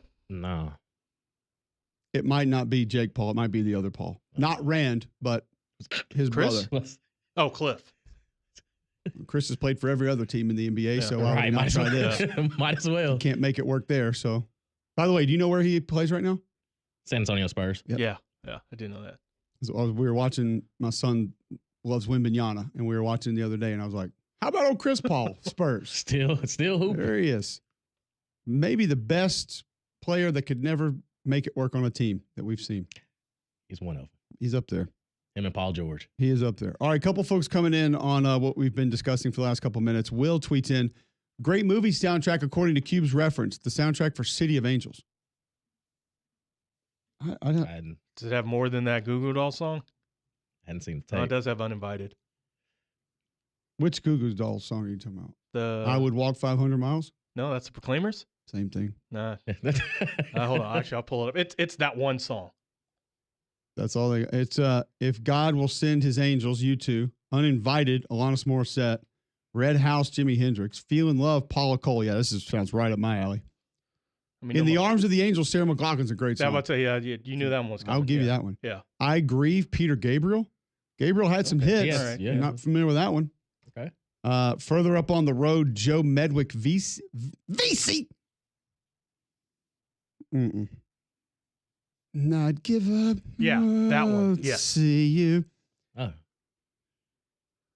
Same thing. Yeah. You know what I meant. That's the next verse, I honestly. don't need it. You knew it.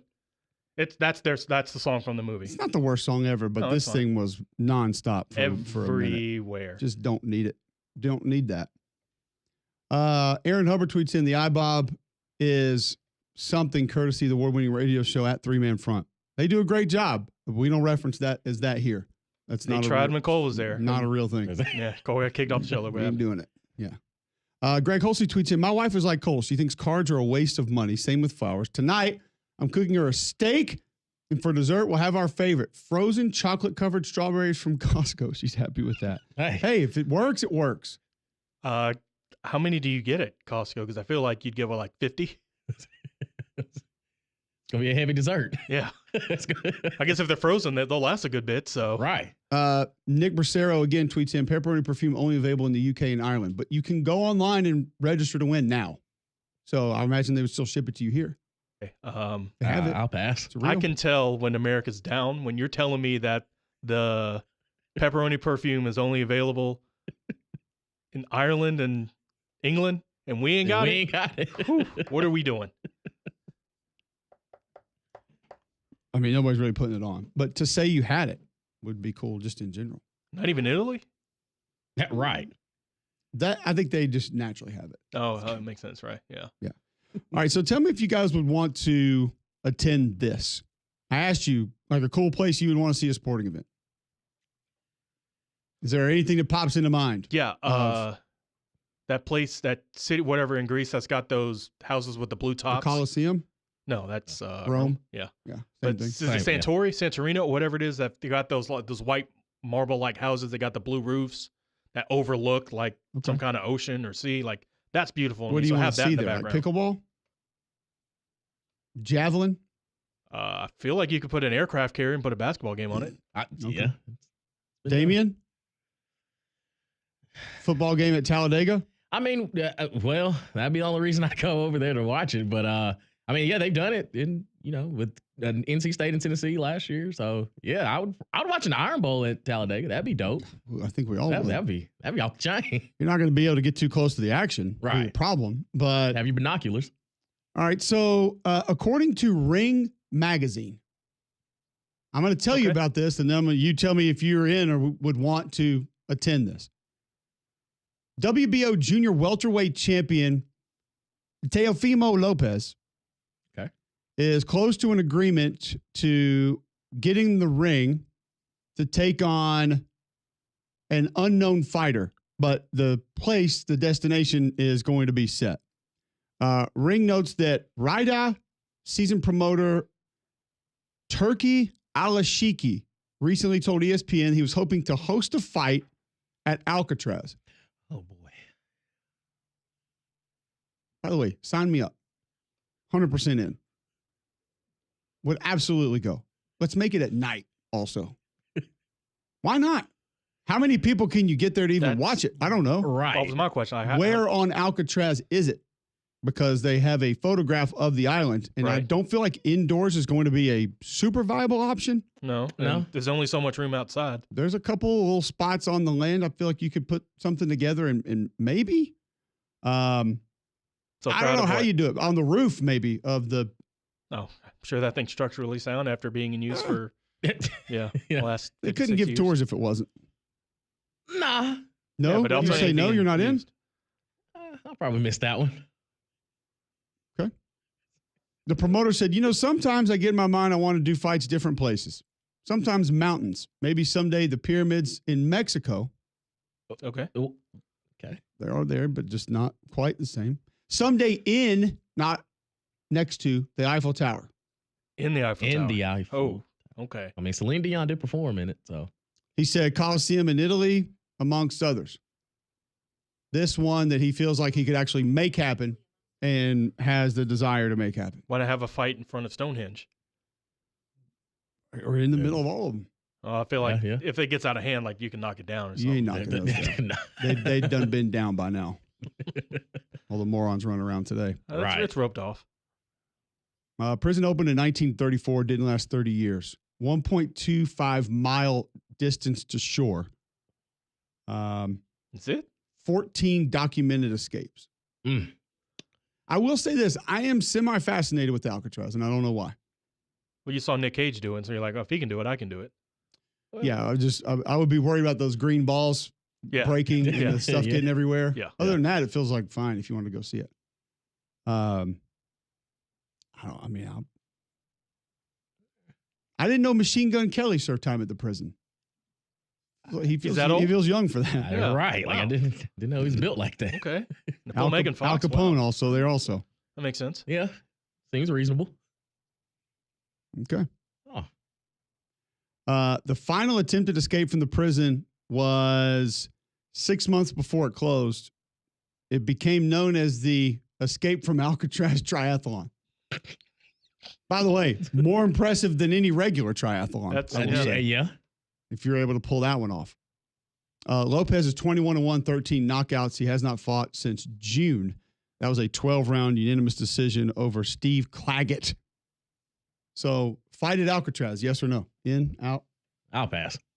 I wanted to go take the tour the last time I was there, but then you have to do it days in advance. And I wouldn't mind a don't really tour. I plan don't know if ahead. I want to see a fight there. If you're going to go to it, why not do something cool there other than just walk around? Because a fight might be lame. Oh, the tour might be. Well, museums might be, and not until you go. Yeah. Yeah, that's a good way to look at it. I mean, is that a destination that you would like to visit? Just Alcatraz in general? I wouldn't mind it. Yeah. Yeah, I think it'd be cool Yeah. to see. Knock it off the list. I ain't seeking it out because, San Francisco is expensive. But if I Right. end up there, yeah, okay, cool. All right. Nothing else comes to mind on. Jamie Bailey says WrestleMania in the Coliseum in Rome. It'd be dope. With the waters and the sharks, like in Gladiator After all that 2. college wrestling we talked yesterday, you wouldn't want to see like Minnesota, Nebraska in there. I mean, aren't they going to Ireland? Or Penn State, who blew out whoever Yeah. the other Yeah. team for the Big Ten They title. got Wisconsin. Exactly. That one. Syrup Over Everything tweets in an A+ movie soundtrack would be The Big Chill. Okay, yeah. That's a random collection of songs, though, but it's a bunch of good songs. It's like 60s, Well, 70s. most of the most good soundtracks are random. Yeah, but assortments. it's not like some will get like songs written for the movie in that. This is it's Yeah. kind of like Forrest Gump, where they just have a whole bunch of really good music from that era and just threw it there. That but it's still appeared in good the stuff. movie, right? Yes, Yeah. yeah. Like Terminator 2 is like music from. Yes. That's like Hans Zimmer. Yeah. Let's go. Star Wars, we know what that is. They're not taking Cyndi Lauper and throwing it in there. No. It doesn't seem like a fit. Maybe the later movies, not The time that it came out, it was a fit. But in the Big Chill, you've got Marvin Gaye, Heard It Through the Grapevine, Temptations, My Girl, Okay, Tracks of My I Tears. can't credit the movie so for yeah, that. Right, yeah. So essentially just Motown. All that stuff was playing in the back, yes. But the collection of music, Gotcha. yes. Yeah. Hits. Like I need Prince singing about Batman if I'm going to credit the movie for it. Otherwise, you just found good music and put it on your movie. Yeah. Like I need that duh for Terminator 2. Like that's for that. They made that for that movie. Yes, correct. That is the score. Yeah. It's different from the soundtrack. It's the score. Right. Okay. When we come back, I do have some college football that we need to get into that we need to discuss, specifically around spring football. We usually feel like we learned some. Does it need to go away? There's a certain person that is important to college football that thinks maybe it should. We'll discuss that right after this on Mac and Cube in the morning.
It's tough to beat right there. So much better than the first one, too. Oh, the first Music, soundtrack movie, is awful. everything. Yeah. That was cheesily 80s. This is epic. Tell me you don't want to put 315 on the bench right now and just see how many reps you can go. How much on the bench? 315. You got it, big dog. Well, you used to knock that out back in the day. That was nothing. What was your max when you were playing? 495. Oh. And then we got a new strength coach, and conditioning became the priority. And I think I lost 60 pounds on my bench max in one off season. We could 60? run some gassers and half gassers though. The old lineman special. Unbelievable. I love Kevin Yoxel to death. He is an awesome strength coach. He's a great guy, but he and I had some heated discussions. Dang. We got in there and ran, I think, 8 half and like 3 full the first day. 16 guys walked out. Nope. Quit. Right there. So we would then condition before we lifted. Oh, I always hated it. And this is going into my junior year. And so like the strength numbers just continued to plummet week by week by week by week by week. But by God, we could run. And I remember going to his office one day when we maxed out on bench, and I think I hit like 365. And I was just depressed. And I said, hey, man, listen, all those 250-pound D tackles in the Pac-12 that y'all been coaching against, really cool. And I bet it's fun to just run all over the place. But let me put some film on a Marcus Stroud and Richard Seymour and Gerard Warren, okay? Willie Blade, and show you what we're going to be going up against every week. Yeah. Because the marathons in this league are a little bit different, and we need to push people around. You maxed out at 495 on bench? Sophomore year. What was your squats? They stopped us on squats. Is tough because they always stopped us. You get to like 620 or something. Like, yeah, you're good. This man just casually says they stopped me at 620. Yeah, like I heard it. That's different. Listen, I don't get to humble brag about too many things on this show. So being the strongest man on the Auburn football team after Tequila Spikes left is something that I will brag about on the show. Yes, man, power clean. Not good at it. Really, like 295 or something. That's not my strength. That's a short guy's workout. No, we ain't got too far to go. Wrist flexibility was the one thing that worked against me. I just didn't. That's one of those kind of think you have it or you don't. Mm-hmm. Like it's a tough lift, and I was not great at it. Because what was Greg's hang clean? Like he was. No, it's school records in the whole thing. Right for hang clean. I was like, I hated hang clean. I was better at hang cleans than power cleans, but I don't really know if it's like a huge difference. Either way, I wasn't 495 was that's a number I hadn't heard. Like, woo. But the problem was, and I asked Jerry Fuqua, who's the strength coach at the time, like, let me just go ahead and go 5. Yeah, exactly. And he was like, he's like, we're gonna max out again in like 2 months. Don't worry about it. Little did we know. So close. No, we're not. We're gonna max out on some gassers after the new strength coach comes in. I'm sorry, I didn't mean to take the segment. Those numbers just like wow. Okay. I think on Valentine's Day, it's exactly what people want to hear. You love that iron, baby. Lifting weights. Love that iron. Different times. Now everybody has their own personal workout. Right. Working out against computers. Filming it. Bands. Nick Sisa tweeted in that the Panathinaikos BC played a basketball game in the Athens Olympic Stadium towards the end of last summer. That would be pretty That'd be cool. Okay. Yeah. I didn't see that, but that would be awesome. Absolutely. All right. When we come back, we are going to preview Auburn's baseball season with head coach Butch Thompson. That roster has been remade, and there are some high expectations. We'll discuss it all as their season starts today, next on Mac and Cube in the morning.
Hour number 3, 9 o'clock, Friday, February 14th. Yes, it is Valentine's Day, even on McElroy and Cubelic in the morning. Glad you're with us. Been a great show so far. We're going to continue it as college baseball season begins today in the Southeastern Conference. An exciting time for so many. An exciting time for Butch Thompson for a lot of reasons. Not only some new pieces of this roster that a lot of folks are extremely excited about, but Coach, I know you're excited about folks are going to be able to come watch you guys this weekend and how they're going to be able to watch these games against Holy Cross. The pictures look incredible. The new seating behind home plate. I know there's a couple of new lounge areas that have been done as well. Plainsman Park's going to be awesome for fans this year. Cole, good morning. War Eagle to you. There's I just walked out and there's still 100 people working to put this thing together. I had a great friend tell me the other day, it's like, because the 50-year anniversary of SNL, Saturday Night Live, is about to happen. Lauren Michaels said, we don't go on because we're ready. We go on because it's Saturday at 10:30. So that's kind of how it feels here at Plainsman Park. But the show will go on and we'll be ready to go tonight, and it's going to be amazing here. All the additions are going to be out of sight, and I don't think pictures can do it justice. I think when people get in the space, feel the space, move around the ballpark, they're going to love it. I'm excited. Obviously, my boys are really getting into baseball, and I'm looking forward to getting into a couple games this year, specifically with some of the new additions that we've seen. New additions to your roster as well.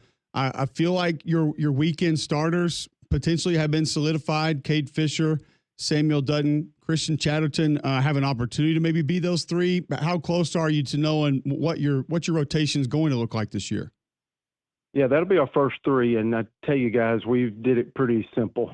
We did it with driving strike percentage. That's the biggest way where we can get back to playing the baseball that we're, kind of had worked and built the program to. We're still going in today trying to host our third of our last 4 regionals here at Plainsman Park. And we're starting with a whole new rotation. All those guys are first-year players. And I can't remember a time where all 3 opening weekend starters are first-year guys. So I think it's exciting for us, and that's where we got to get. And they won the game of throwing the most strikes, and I think that's what our team needs to see, our fans need to see. And these guys are pretty talented. The Fisher comes from Florida. He's been in Omaha 2 years in a row.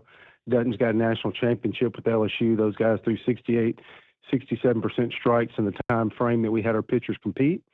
And then Christian Chatterton's one of those exciting freshmen that makes up that number 3 recruiting class. So I'm looking forward to all 3 guys getting out there this weekend. Well, I know a guy's going to make that a lot easier. And I saw Baseball America had their top D1 player in every state yesterday.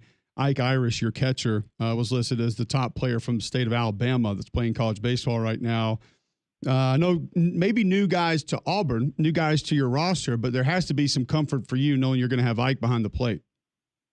Yeah, I think Ike is, he's a well-rounded player now. He came to us, and you guys have played ball, football, baseball, all that stuff growing up. A real guy that can hit, he's hit his whole life. So he walked on campus hitting the baseball, was an All-American as a freshman, DHing. And now I look 3 years later and I look at the development where he is going to catch, call our games, be a captain on this team.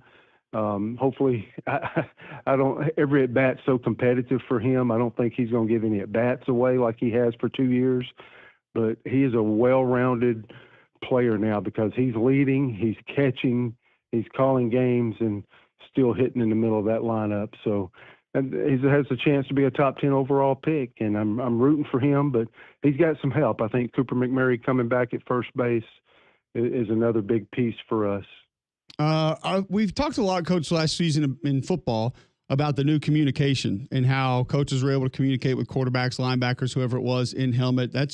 You guys have had that now for a little while. Is that how different has that made it for you for college baseball? Has that been welcomed? Have you viewed it as a real positive? It's positive. It's trial and error. Last year you had the electronics on offense, and all that's been stripped. Just like you saw that it had to be stripped in Major League Baseball at the highest level. So we had some challenges, some real challenges in college baseball last year with electronics on the offensive side. So that trial and error, now that that's been stripped, being able to have it just on the, while you're on defense, I think is we're at a good place now, and I think we'll see that this season. And if I mentioned to you, Ike's gonna call games. He's gonna be doing that from his shin guard. He'll have that pad there and be able to call, but he'll still have an earpiece. So Coach Tiford here from our bench will be able to, relay to him, maybe encourage him for a pick or a certain situation coming up. But we've kind of fancied ourselves on that through the years of being able to run your own show with our pitchers and catchers, and that's how we'll do it. And everybody will have little variations, but that's how we'll start this season. Absolutely. Butch Thompson, Auburn head baseball coach, joining us on the Buyers Right hotline. Season gets going today. Holy Cross will be at Plainsman Park for a 3-game series this weekend. Cam Tilley, somebody I also know, turned a lot down to be a part of your team again this year and has high expectations. Tell us just what he means to the lineup, to the roster. Yeah, well, Cam, there's a few examples, and I think every SEC team has more examples than ever. Once, he's come to us out of high school, he had a chance to start his professional career immediately, has put that on hold.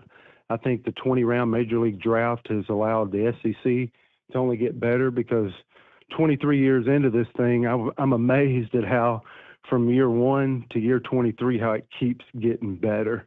So you got transfer stuff going on, but you're really seeing Major League Baseball trim their minor leagues, go from 1,200 draftable players to 600. And I just think now more than ever, Paul Skeens is a great example. The best example we have right now of playing in our league in the very next year, not only making it to the big leagues, but starting an all-star game. And I just think you're seeing guys have a path to this league and being able to stay with their peers and still be able to get to the major leagues about the same time. Right. And so you get to pursue a degree, you get to stay with your peers, you get this college experiences, which is amazing in the Southeastern Conference. And it seems for right now to be the path that Cam Tilley and several others, have chosen. So we're thankful for that. I think the SEC is reaping the benefits of that, and there's some really future big leaguers that are in the SEC more than ever. And I think last year we had 84 former SEC baseball players on opening day major league rosters. So we've just done an amazing job. I know Calipari mentioned it, and I hope Bruce and Nate were good for you this morning. Hope they were nice because that big war is going to happen tomorrow. But Calipari talked about a month ago that SEC basketball is feeling like SEC baseball has been, and I thought that was a great comment from him. There's no doubt. And is part of that sell, maybe not even just from you, but for a lot of the other SEC schools, is just that early life as a college baseball player is so much more enjoyable than an early minor league baseball player's life with just kind of the accommodations. I mean, hell, Coach, maybe now a little bit more money in your pocket. Is that a real part of how some of these coaches are convincing kids not to go and take their draft spot and come play college baseball? In the SEC, that is. Well, yeah, the honest assessment is we don't have to try to sell as hard as we did because I think people are aware of that. I think advisors are aware of that. I think families are aware of that, and players are aware of that. And I think the quality of coaches, I just think the experience they get. The goal is not to play in the minor leagues. They make the minor leagues hard where you'll try to fight to get out of there and get to the big leagues. The goal is to be a major league ball player. It's not to be a participant in minor leagues for 6 or 7 years like Crash Davis. So they're seeing our level as, a great path to grow, to develop, and eventually reach that goal of being a Major League Baseball player. What about this freshman class? Depends on the ranking services you look at. I've seen as high as 3 in different spots. We already mentioned Chatterton on the mound, but what kind of impacts, what kind of innings, at bats, time could we see from this freshman class for you this year? Yeah, we're going to play them, but, we got to get back to winning some baseball games. So I think the 9 guys we put out there today carry a glove and a bat and experience. They carry those 3 combinations, and we have enough to put a starting lineup out there. But these freshmen are going to have an impact not only this year and get to make a difference this year, they're going to set us up hopefully for the next 2 or 3 years before they enter their professional baseball career. And, oh, man, Chatterton gets that chance on Saturday. Sunday, and I think, we'll get another starter on Wednesday. We're playing 5 games in 6 days. We got Troy, a top 25 team, so we actually have a top 25 team other than Auburn and Alabama in the state right now, and they'll come to town on Tuesday. So we're going to be tested. We're going to get to play a lot of games. It winds up being 8 games in 10 days, and that's going to allow us to get some of these super freshmen. Chris Rembert from Pensacola, Florida, just played great against Florida State and had a tremendous fall. Bub Terrell from Thompson High School up in the Birmingham area is going to start today. That'll be our one freshman. It gets a start in right field today, and there's several others. I think there's 4 position players, and I think there's 4 pitchers. Chatterton, Jackson Sanders are a couple that I think Jackson Sanders could get in there today. He's from local Valley, Alabama, and just an exciting left-handed freshman. So I think we're going to have 5, 6 contributors to this team, and it's going to come by freshmen. It's going to get a ton of experience this year that is going to lay a great foundation. What kind of leadership do you need? You mentioned obviously Ike behind the plate. You mentioned Cooper McMurray at first base, but when it comes to freshmen actually playing, when it comes to portal guys coming in and taking premium spots, what kind of leadership is it realistic to have, and what kind do you have in need right now?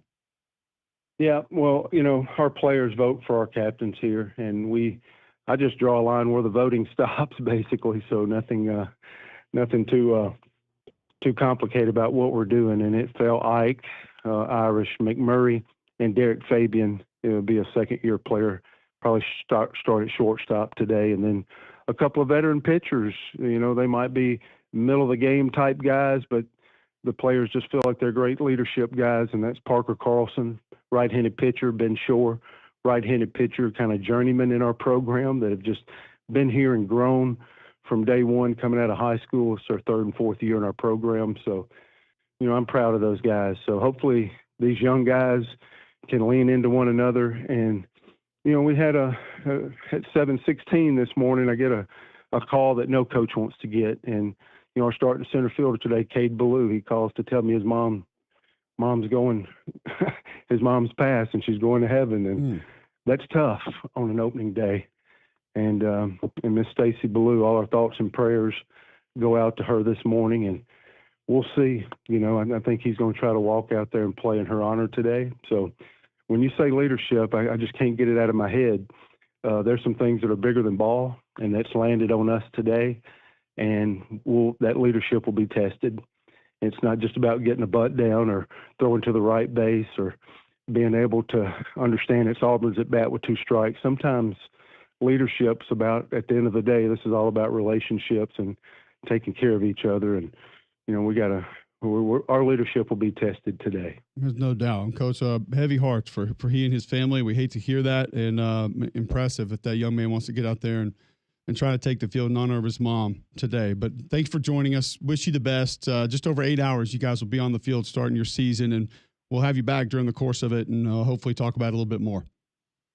Thanks for having me. Thanks for what you guys do. Appreciate you. Thank you. Appreciate it, Coach. Butch Thompson, Auburn head baseball coach, previewing his season with us. They get Holy Cross in 8 hours and 46 minutes. And as Coach mentioned, you get the 3-game set with them, and then you get a top 25 Troy team at Plainsman Park in Auburn on Tuesday, which is Ladies' Night Out, by the way, at Plainsman Park. Not today, Valentine's Day, Tuesday, February 18th, Ladies' Night Out. And then the 19th, they'll have UNA in the house. So some in-state schools playing there at Plainsman Park. If you want to go see some of the updates that they've done, it looks immaculate. Green monster seating, new luxury seating behind home plate, a couple new lounge areas. It looks awesome. February 25th, Samford will be at Auburn as well. So cool to see some of those in-state teams getting that shot to go play at a newly renovated Plainsman Park. Great that college baseball is here. We know the SEC is incredible. It's just it's not like I thought it was cool that Butch brought that up, that I didn't see that quote from Cal, but that SEC basketball is now experiencing what SEC baseball has been experiencing for the last few years, and that is just a gauntlet. That's a top to bottom. Too. Yeah, multiple national champions, multiple teams in the run for national championships, and it's no big surprise because SEC baseball has been dominant, and now, as Coach Cal said, SEC baseball seems to be or SEC basketball falling right in line with the exact same deal. Your D1 baseball top 25 entering the season. Texas A&M is going to be number 1. Virginia, LSU 3, Tennessee 4, Arkansas 5, So there's 4 of the top 5 in your preseason top 25. North Carolina 6, Oregon State 7. I would love a case study on Oregon State and how they keep doing this. It's just year after year. It's phenomenal. Just keep humming. Georgia at 8. That's probably the SEC baseball program that has come the farthest in the last 5-7 years.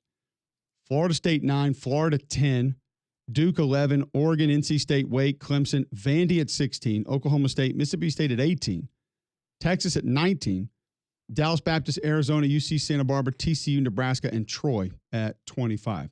So Auburn-Alabama both miss out on the D1 baseball preseason top 25. Doesn't mean much. We've seen massive movements in that poll in the past, and we'll probably see it again. And we will talk spring football next on McElroy and Cubelic in the morning.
All right, welcome back in. McElroy and Cubelic in the morning.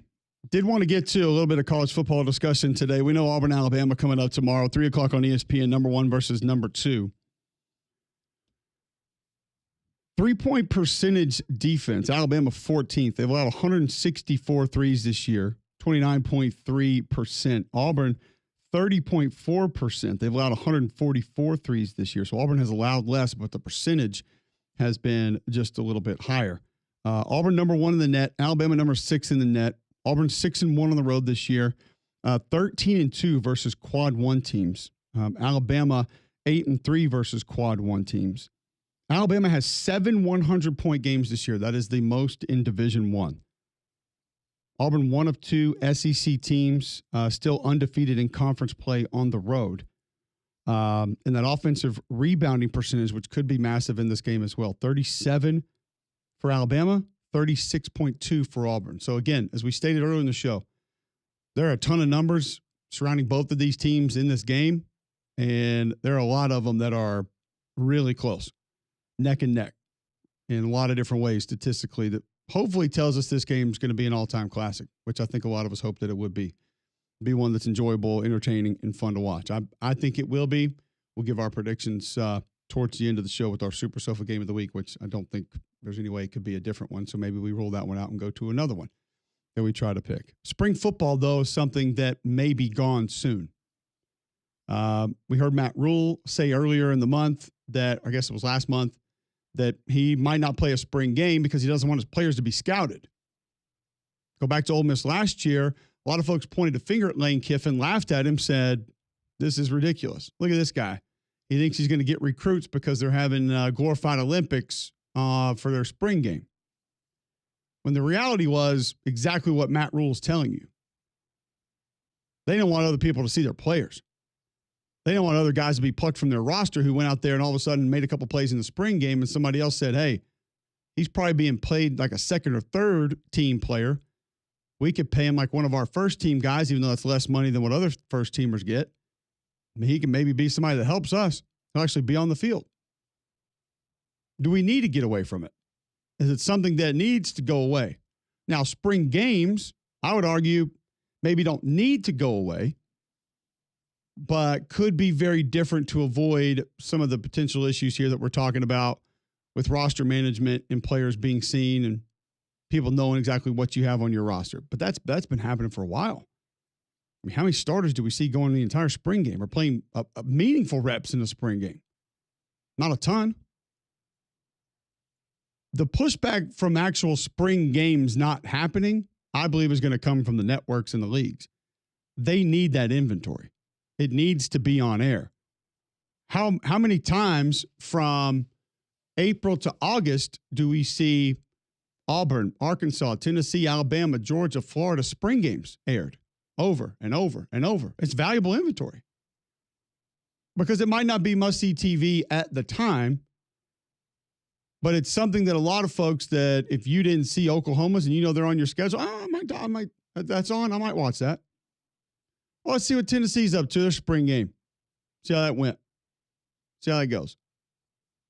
So coaches might not want it, but I do believe that there's going to be portions of it that are necessary to stay.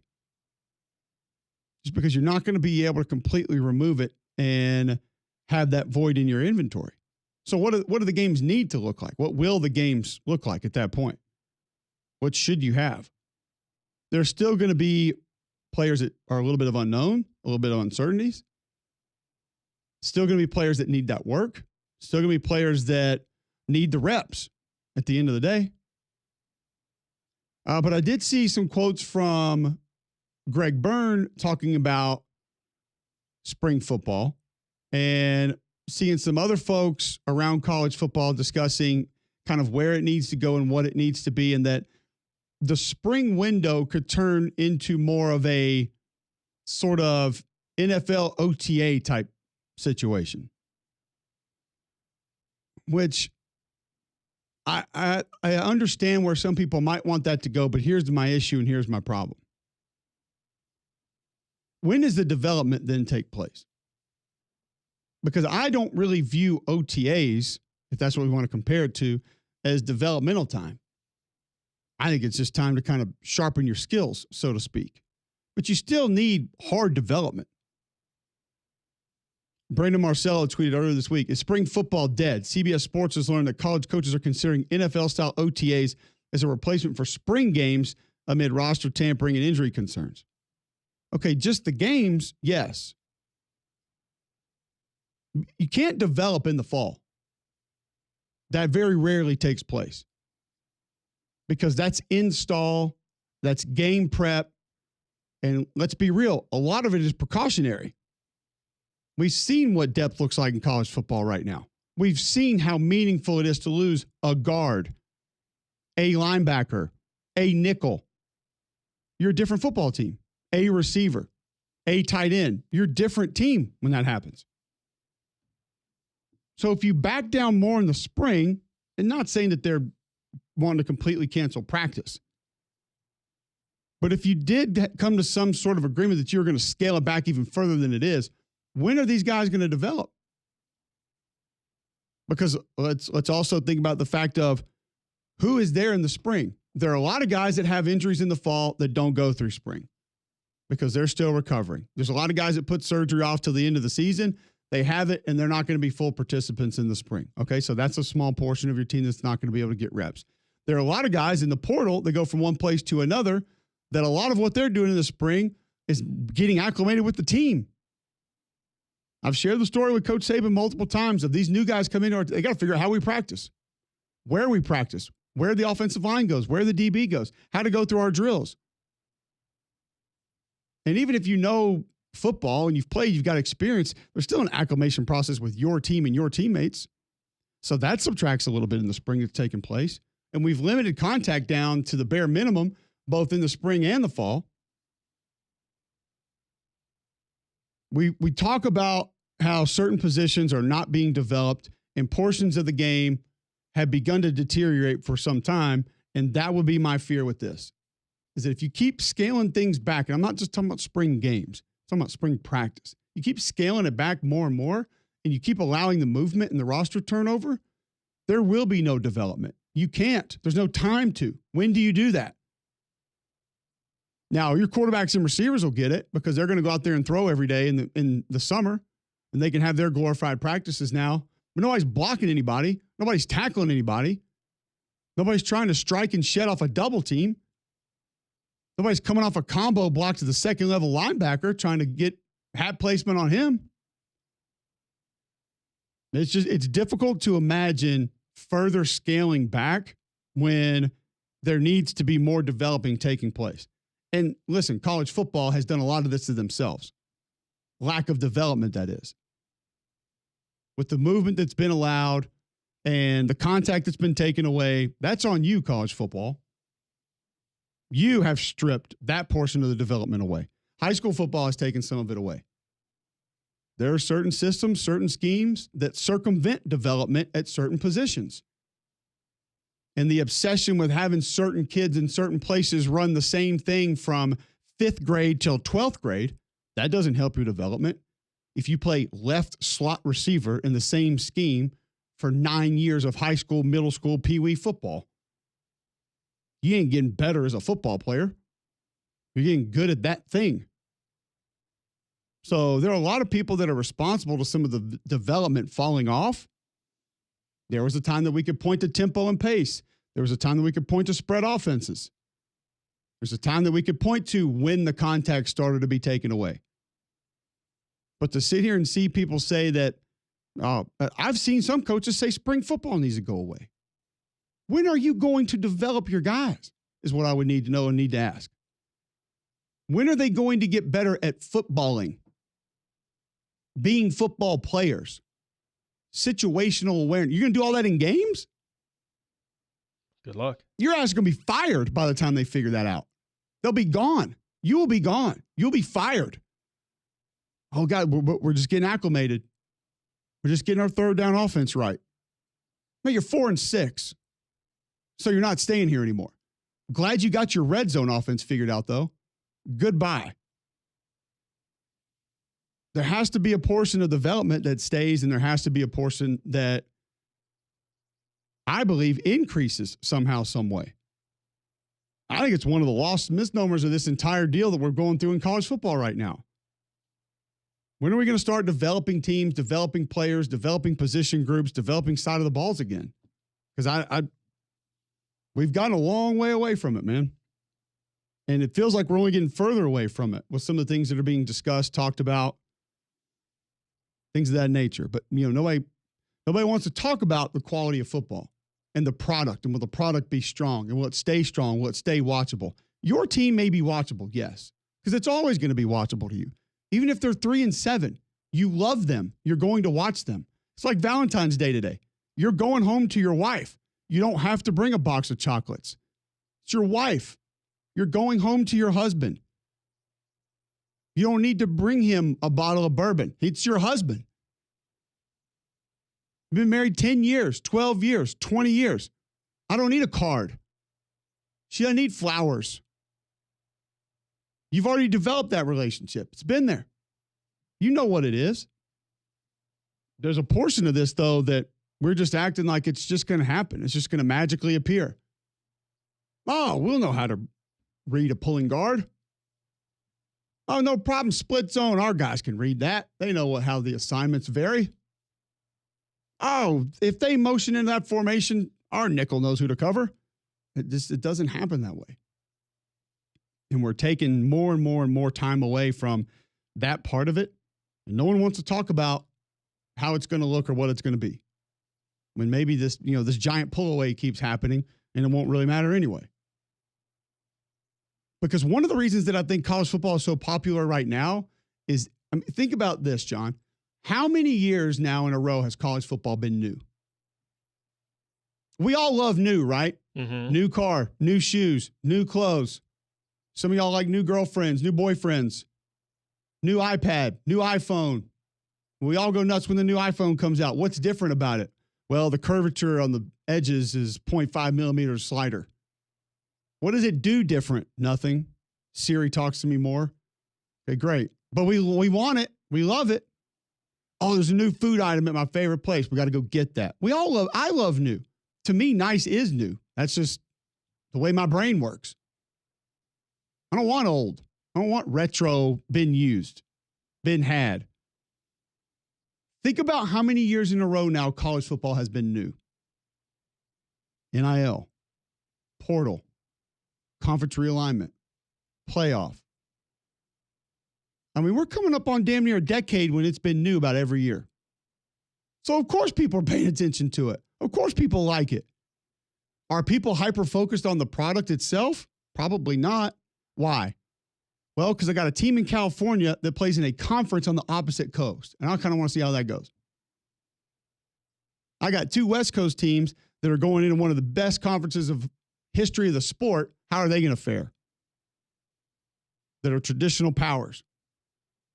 We got one of the best rivalries in the history of the sport that is now being brought into the best conference in the sport. I want to see how that goes. Can they play an entire season in it? It's been new for a while. Maybe we don't look at it that way. But teams go in different places, players go in different places, coaches go in different places, playing for different things, more games, more meaningful games. It's been new for a while, so it's easy to like right now. But you keep messing with the actual product and how that product looks and appears and the quality that comes along with it, be very careful.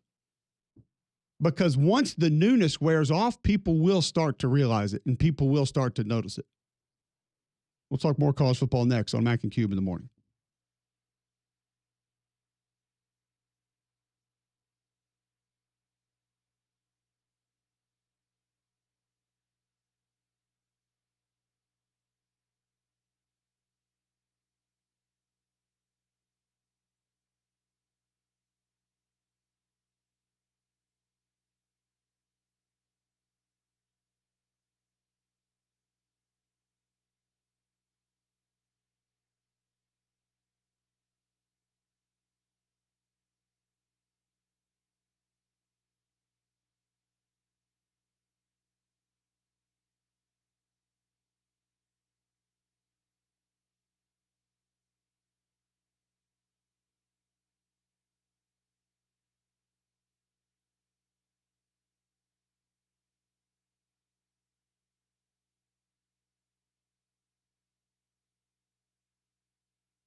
All right, good conversation around college football there in our previous segment, not final segment. Final segment comes up next. We give you bad box score of the day, Super Sofa game of the week.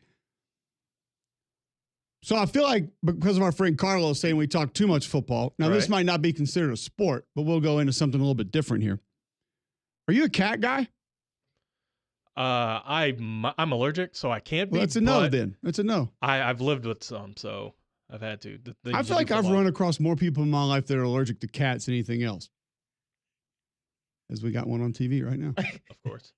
I think I would be because I like that. As much as I love dogs, I like the fact that you ain't got to do everything for a cat. You can just like leave food out and that's fair. Facts. They're fairly self-sufficient. Yes. Damien, you cat guy? My girl has cats, but I wouldn't necessarily say we're friends, but with the cats or right. Like I don't know many people who are friends with cats, yeah, like but I mean, you know, those are her cats specifically. Oh, okay. Okay. Yeah, those are her cats. Maybe they feel that energy. Well, we know in the fall when Greg and I are at games every week, like traveling can be a problem.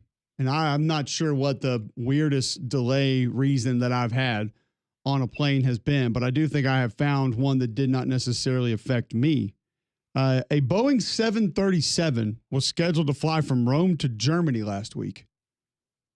Crew members heard a strange noise coming from in the quarters below in the aircraft just before takeoff.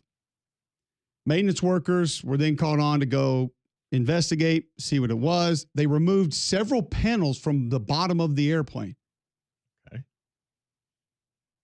Where they discovered a cat eating a gerbil inside of the airplane. Dog, I'm just trying to eat. What y'all doing? Blowing up my spot. Now, obviously, the flight was then delayed, then canceled. But it was close to wiring that they say apparently could have severely affected things with the flight if it would have continued to go and continued to be there. A tough one to explain. So this wasn't a cat that got out of its carrying case. This is just a random ass cat. This is not a okay. What's the animal friends that travel with folks who have that service animal? Correct. In 2021, a flight from Khartoum, Sudan to Qatar. I did not hear this story in 21. Was forced to return to its departure post after a loose cat attacked the pilot shortly after takeoff. Oh, boy. That's made its way all the way to the cockpit. Right. Okay. And nobody. I will say this.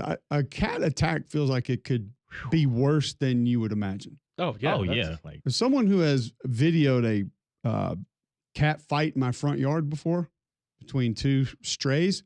That's vicious. It can get ugly in a hurry. I mean, you seen The Lion King, you see Scar, Mufasa. But the thing is, like, how did it get into that's the question. The cockpit with the pilot? Because that's supposed to be like you're not supposed to be able to get anything closer than there. That's all weird and that's all strange. But all that's got nothing on this. Oh boy. There is a high school teacher at Queensland High School.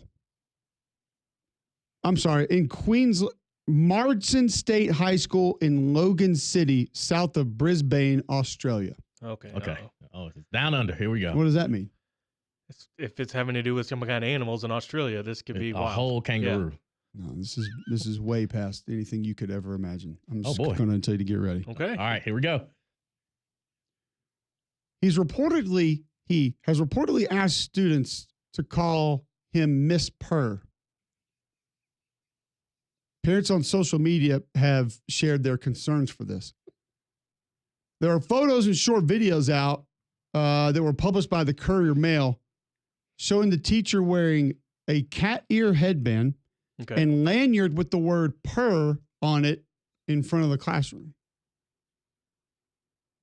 He forces the children to call her Miss Purr, and cat screeches and growls when they do not listen, via a comment from a parent on Facebook. He sits in class, licks her hands, and is absolutely disgusting. Quote, something needs to be done about this, said one of the students. Okay. All right. Was not prepared. Students have said that they told the Courier Mail they're confused about the teacher's behavior and expected that the school knew about things that were taking place. One parent said, I myself would like answers. It all could be innocent, as I know, but a lot of kids could be distracted. Maybe this is being overly dramatic. On the same Facebook post, one mother allegedly said the teacher, quote, made her daughter purr for a lollipop. We all know hand licking to be innocent, so it very well could be. It's insane. So we have a high school teacher who identifies as a cat licking hands and hissing at students. As Miss Purr. Wearing a headband with cat ears on it. Oh, boy. Whew. If they'd have just done that and just were dressing up and being called to that, this just shows the difference between, I guess, me and Cole's generation and the young one. Because if we were in that class, we'd have just let it go. We wouldn't have said nothing, just let him go and just let it be our little secret and have fun. We also wouldn't have any way to record it. No. Or any way to take pictures of it, really. No. Because digital cameras were way too expensive. We'd have had to have the little disposable click camera. Find an excuse to come to this class, please. Trust me, 10:30. You're going You're going to want to be in here. You're going to like Yes. This is wild. Yeah. It's absolutely insane. Now, I have not seen any comments about a litter box in the classroom. Oh, either, my God. But that Probably might for the be the best. one Yeah, that I maybe hope so. went too far with it. Don't want to hear hairballs. That's where it would have been pushed over the edge. Honestly, though. Where are we in society, man? That's insane. That's absolutely insane. Also, one thing for you to identify as a cat, but then asking your students to purr Yeah. Right. Yeah. for treats It's a no for me, big dog. and having purr on your name badge. That I assume is a school, if not state issued, or Right. county, country, whatever they are issued. I think my first question would have been like, hey, guy, no cat out there is really named Purr. We know what you're trying to do, but come up with the real cat name, Felix. All right, Whispers or Whiskers. Garfield. Yeah. Oh my Come on. Come now. on. Yeah. Purr. That's awful. Like if I ever got in trouble, I'll just start barking at him. Let's see what he does. Bring a water hose in there. Yeah, like you need to calm down. That's insane. Just leave a flea collar on the desk when you walk out instead Would he of be an apple. distracted with the laser pointer? Oh, You have one of those plastic balls with the bell inside of it that you leave instead of an apple. that's insane. I got this for you today. Ding, ding, ding, ding. And like hand licking and stuff. Like, I will yeah, say, that's- cats like the dumbest toys ever. Like they all feel like they cost 50 cents, but hours of entertainment. man, Yeah. and they lock in. Again, that's why, in theory, cats are better. Mm. They ain't needy like dogs. Oh, They my ain't scaring gosh. anybody away either. Well, Miss Purr maybe is, Oh, okay. but Well, yeah. the real cats aren't scaring They're anybody not away. scaring from your house. nothing. This So he's is up here insane. teaching geometry. Someone gives the wrong answer and he hisses. I did not. Like, I feel so and terrible. That was one thing that I was interested in. I did not see the subject that's being taught. Mm. It was like science. Like, Uh, well, Psychology. psychology. Like, well, like there's a disconnect here. But that's in Australia though. That's and it's just also wild. like the Oh my gosh. it's not like the little triangle ears. It's like it's the big like furry ears. Oh, okay. Oh boy. Like it's Spare no expense. All right. no, it's into it. Okay. They're different down there. Miss Purr, if you're nasty. Obviously. Okay. All right. No. don't do that. He did. Oh, she did. That's wild. I didn't know where we were going, and you were not lying. I was not Told you. prepared. I was not It's prepared. Valentine's Day. You gotta be different. And like Carlos said, we talk too much football on the show. Why can't we do other things? There you Well, go, you're welcome, Carlos. Carlos. How you like that? You got hand licking today. Yep. Ugh. You got Miss Purred. Well, if you're looking for a house that has more room for a litter box, Gusty Goulis and the Gusty Goulis Group can help you. They have served more than 3,000 home buyers and sellers in the greater Birmingham area. Since 2012, Gusty Goulis Group recognized both nationally and locally as greater Birmingham, Alabama's #1 team in homes sold. That's why I would recommend for any real estate needs you have, call 205-542-1996. Google Gusty Goulis Group. You'll see over 830 5-star Google reviews. Most agents start marketing after you list with them, not Gusty. He's been marketing. He knows the market. He knows when houses are coming available because he's helped so many people here in central Alabama, and he can help you. His trusted, aggressive, proven selling system has what it takes to attract hundreds of qualified buyers who are going to want your home. He's helped a family member of mine sell their home. He can help you as well. Call 205-542-1996 today or go to GustyGoolsGroup.com. Bad box score of the day and Super Sofa game of the week. Next, Mac and Cube in the morning.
$9:50 Friday, February 14th, Valentine's Day. Radio McElroy and Cubelic in the morning. Hope you celebrate accordingly.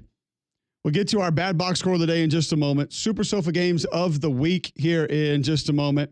800-239-9569. Text in if you would like. 205-834-9450. Watch live on YouTube every day. You can watch the show back if you missed. Bruce Pearl this morning, Nate Oats this morning. Both joined us in the first hour of the show.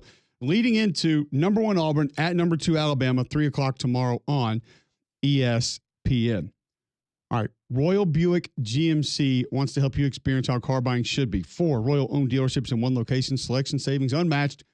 Royal, the only place to find over 20 unique truck and SUV options in one spot, 0% for 60 months. Back on Volkswagen Tiguan models, get up to $10,000 off select 2025 GMC Sierra models, or choose the luxury and safety you expect from the Volvo SUV lineup of XC40, XC60, and XC90 models.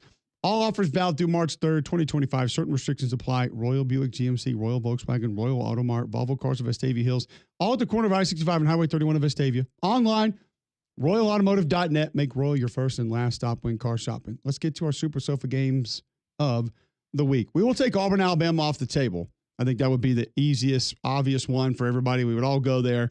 3 o'clock tomorrow, ESPN. I think that's pretty simple that a lot of folks would go to that one. So I'll go to a game that we discussed earlier in the show. 5 p.m. ESPN 2 tomorrow. Number 22, Mississippi State. At number 19, Ole Miss. Ole Miss has been great at home this year, 17-1 at home. They get Mississippi State at home, so you get 2 top 25 teams in Oxford. Another top 25 SEC matchup tomorrow on ESPN 2 at 5 p.m., my Super Sofa game of the week. I am going to the first game right out of College Game Day on ESPN. The Texas A&M Fighting Aggies taking on the Arkansas Razorbacks. Arkansas has been close. John Calipari's first year there. They're coming around. They're coming around. They're right there on the bubble. Can they get another top 15 win after they knocked off, Kentucky earlier on the road? Can they get it done? 11 o'clock on ESPN. Arkansas at Texas A&M is my TD's Fine Furniture Super Sofa game of the weekend. And for me, I'm going to look at Sunday. I'm going St. John's taking on Creighton. That game, 2 o'clock, FS1. That's about atop the Big East right now. St. John's currently sits atop, but they're only one game ahead of Creighton. Both teams lost their last game out, so one team's going to be working with a 2-game losing streak after this. That's one of your few top 25 matchups this weekend. But Creighton at St. John's, 2 o'clock, FS1 is my Super Sofa game of the week. And by the way, TD's pre-President's Day sales going on now with markdowns throughout the store. They have 100,000 square feet of beautiful furniture ready to take home, plus 12 months no interest financing at TD's Fine Furniture out there at Summerton, Greg. All right, we'll get to one bad box score of the day quickly. I'll take you to D3 basketball, women's hoops. The Mount Mary College. These are 2 awesome mascots, by the way. They are the wildebeests. No, they are the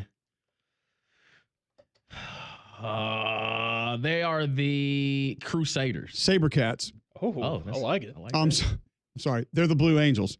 Oh. They just knocked off the Maranatha Baptist College Sabercats. Ooh, okay. That's a mouthful. It is. 60-29 last night. Okay. Ooh, that's not 35-16 at the half. Then Maranatha Baptist put up 2 in the third. Oh. Now, Mount Mary wasn't necessarily on fire. 20 of 63, 4 of 18 from 3, 16 of 24 from the free throw line, but they did out-rebound Maranatha 48-24. Okay. That's where they got them. But it wasn't the offensive rebounds that were the problem. 12 offensive rebounds on 13 of 45 shooting, so not quite as bad as it has been in some. Right, they hustled. I'm going to rewind that to 13 of 45 from the floor. Not just That's 28% for the game. They were cold. They did shoot 6 threes. Okay, that's not great, but how many did they make? Okay, that's fine. They didn't make any. Not At least they great didn't and live and not die by the shot. No. Just died. Yeah. Only 3 players put one up, and none happened to have any fall down for Maranatha Baptist last night. Now, sometimes we have fun with this, but they did limit the turnovers to 42 in the game. Oh, my gosh. So they hustled just in the wrong direction. Yeah, it's almighty. Let me rewind this again. 13 of 45 shooting. And 42 turnovers in the game. 32 missed baskets and 42 turnovers. 20 steals for Mount Mary in this game last night. Those numbers just stress me out. Mount Mary went to the free throw line 24 times. Maranatha Baptist, 4. Okay, so it was the ref's fault. That's where it was. Yeah. One-sided. That's where I was going with that. Yeah. Yeah. Definitely the officials. Let the girls play. Officials stole it from them. Hey, we'll have some good ones on Monday because we'll have early season college baseball. And that always gives us bad box scores of the day. I want to say that's where kind of it originated. Can't wait to see those and one ERAs. other that I did not have the actual box score for, but I did want to get you at least the score before we got out of here in our bad box score of the day. The Massasoit Community College Rams knocked off the Roxbury Community College Tigers in women's JUCO hoops last night, 85-15. Oh, my gosh. We buried the lead, man. Well, I didn't have the actual numbers from within the game to give you, so we'll be back Monday. 3-man front is next.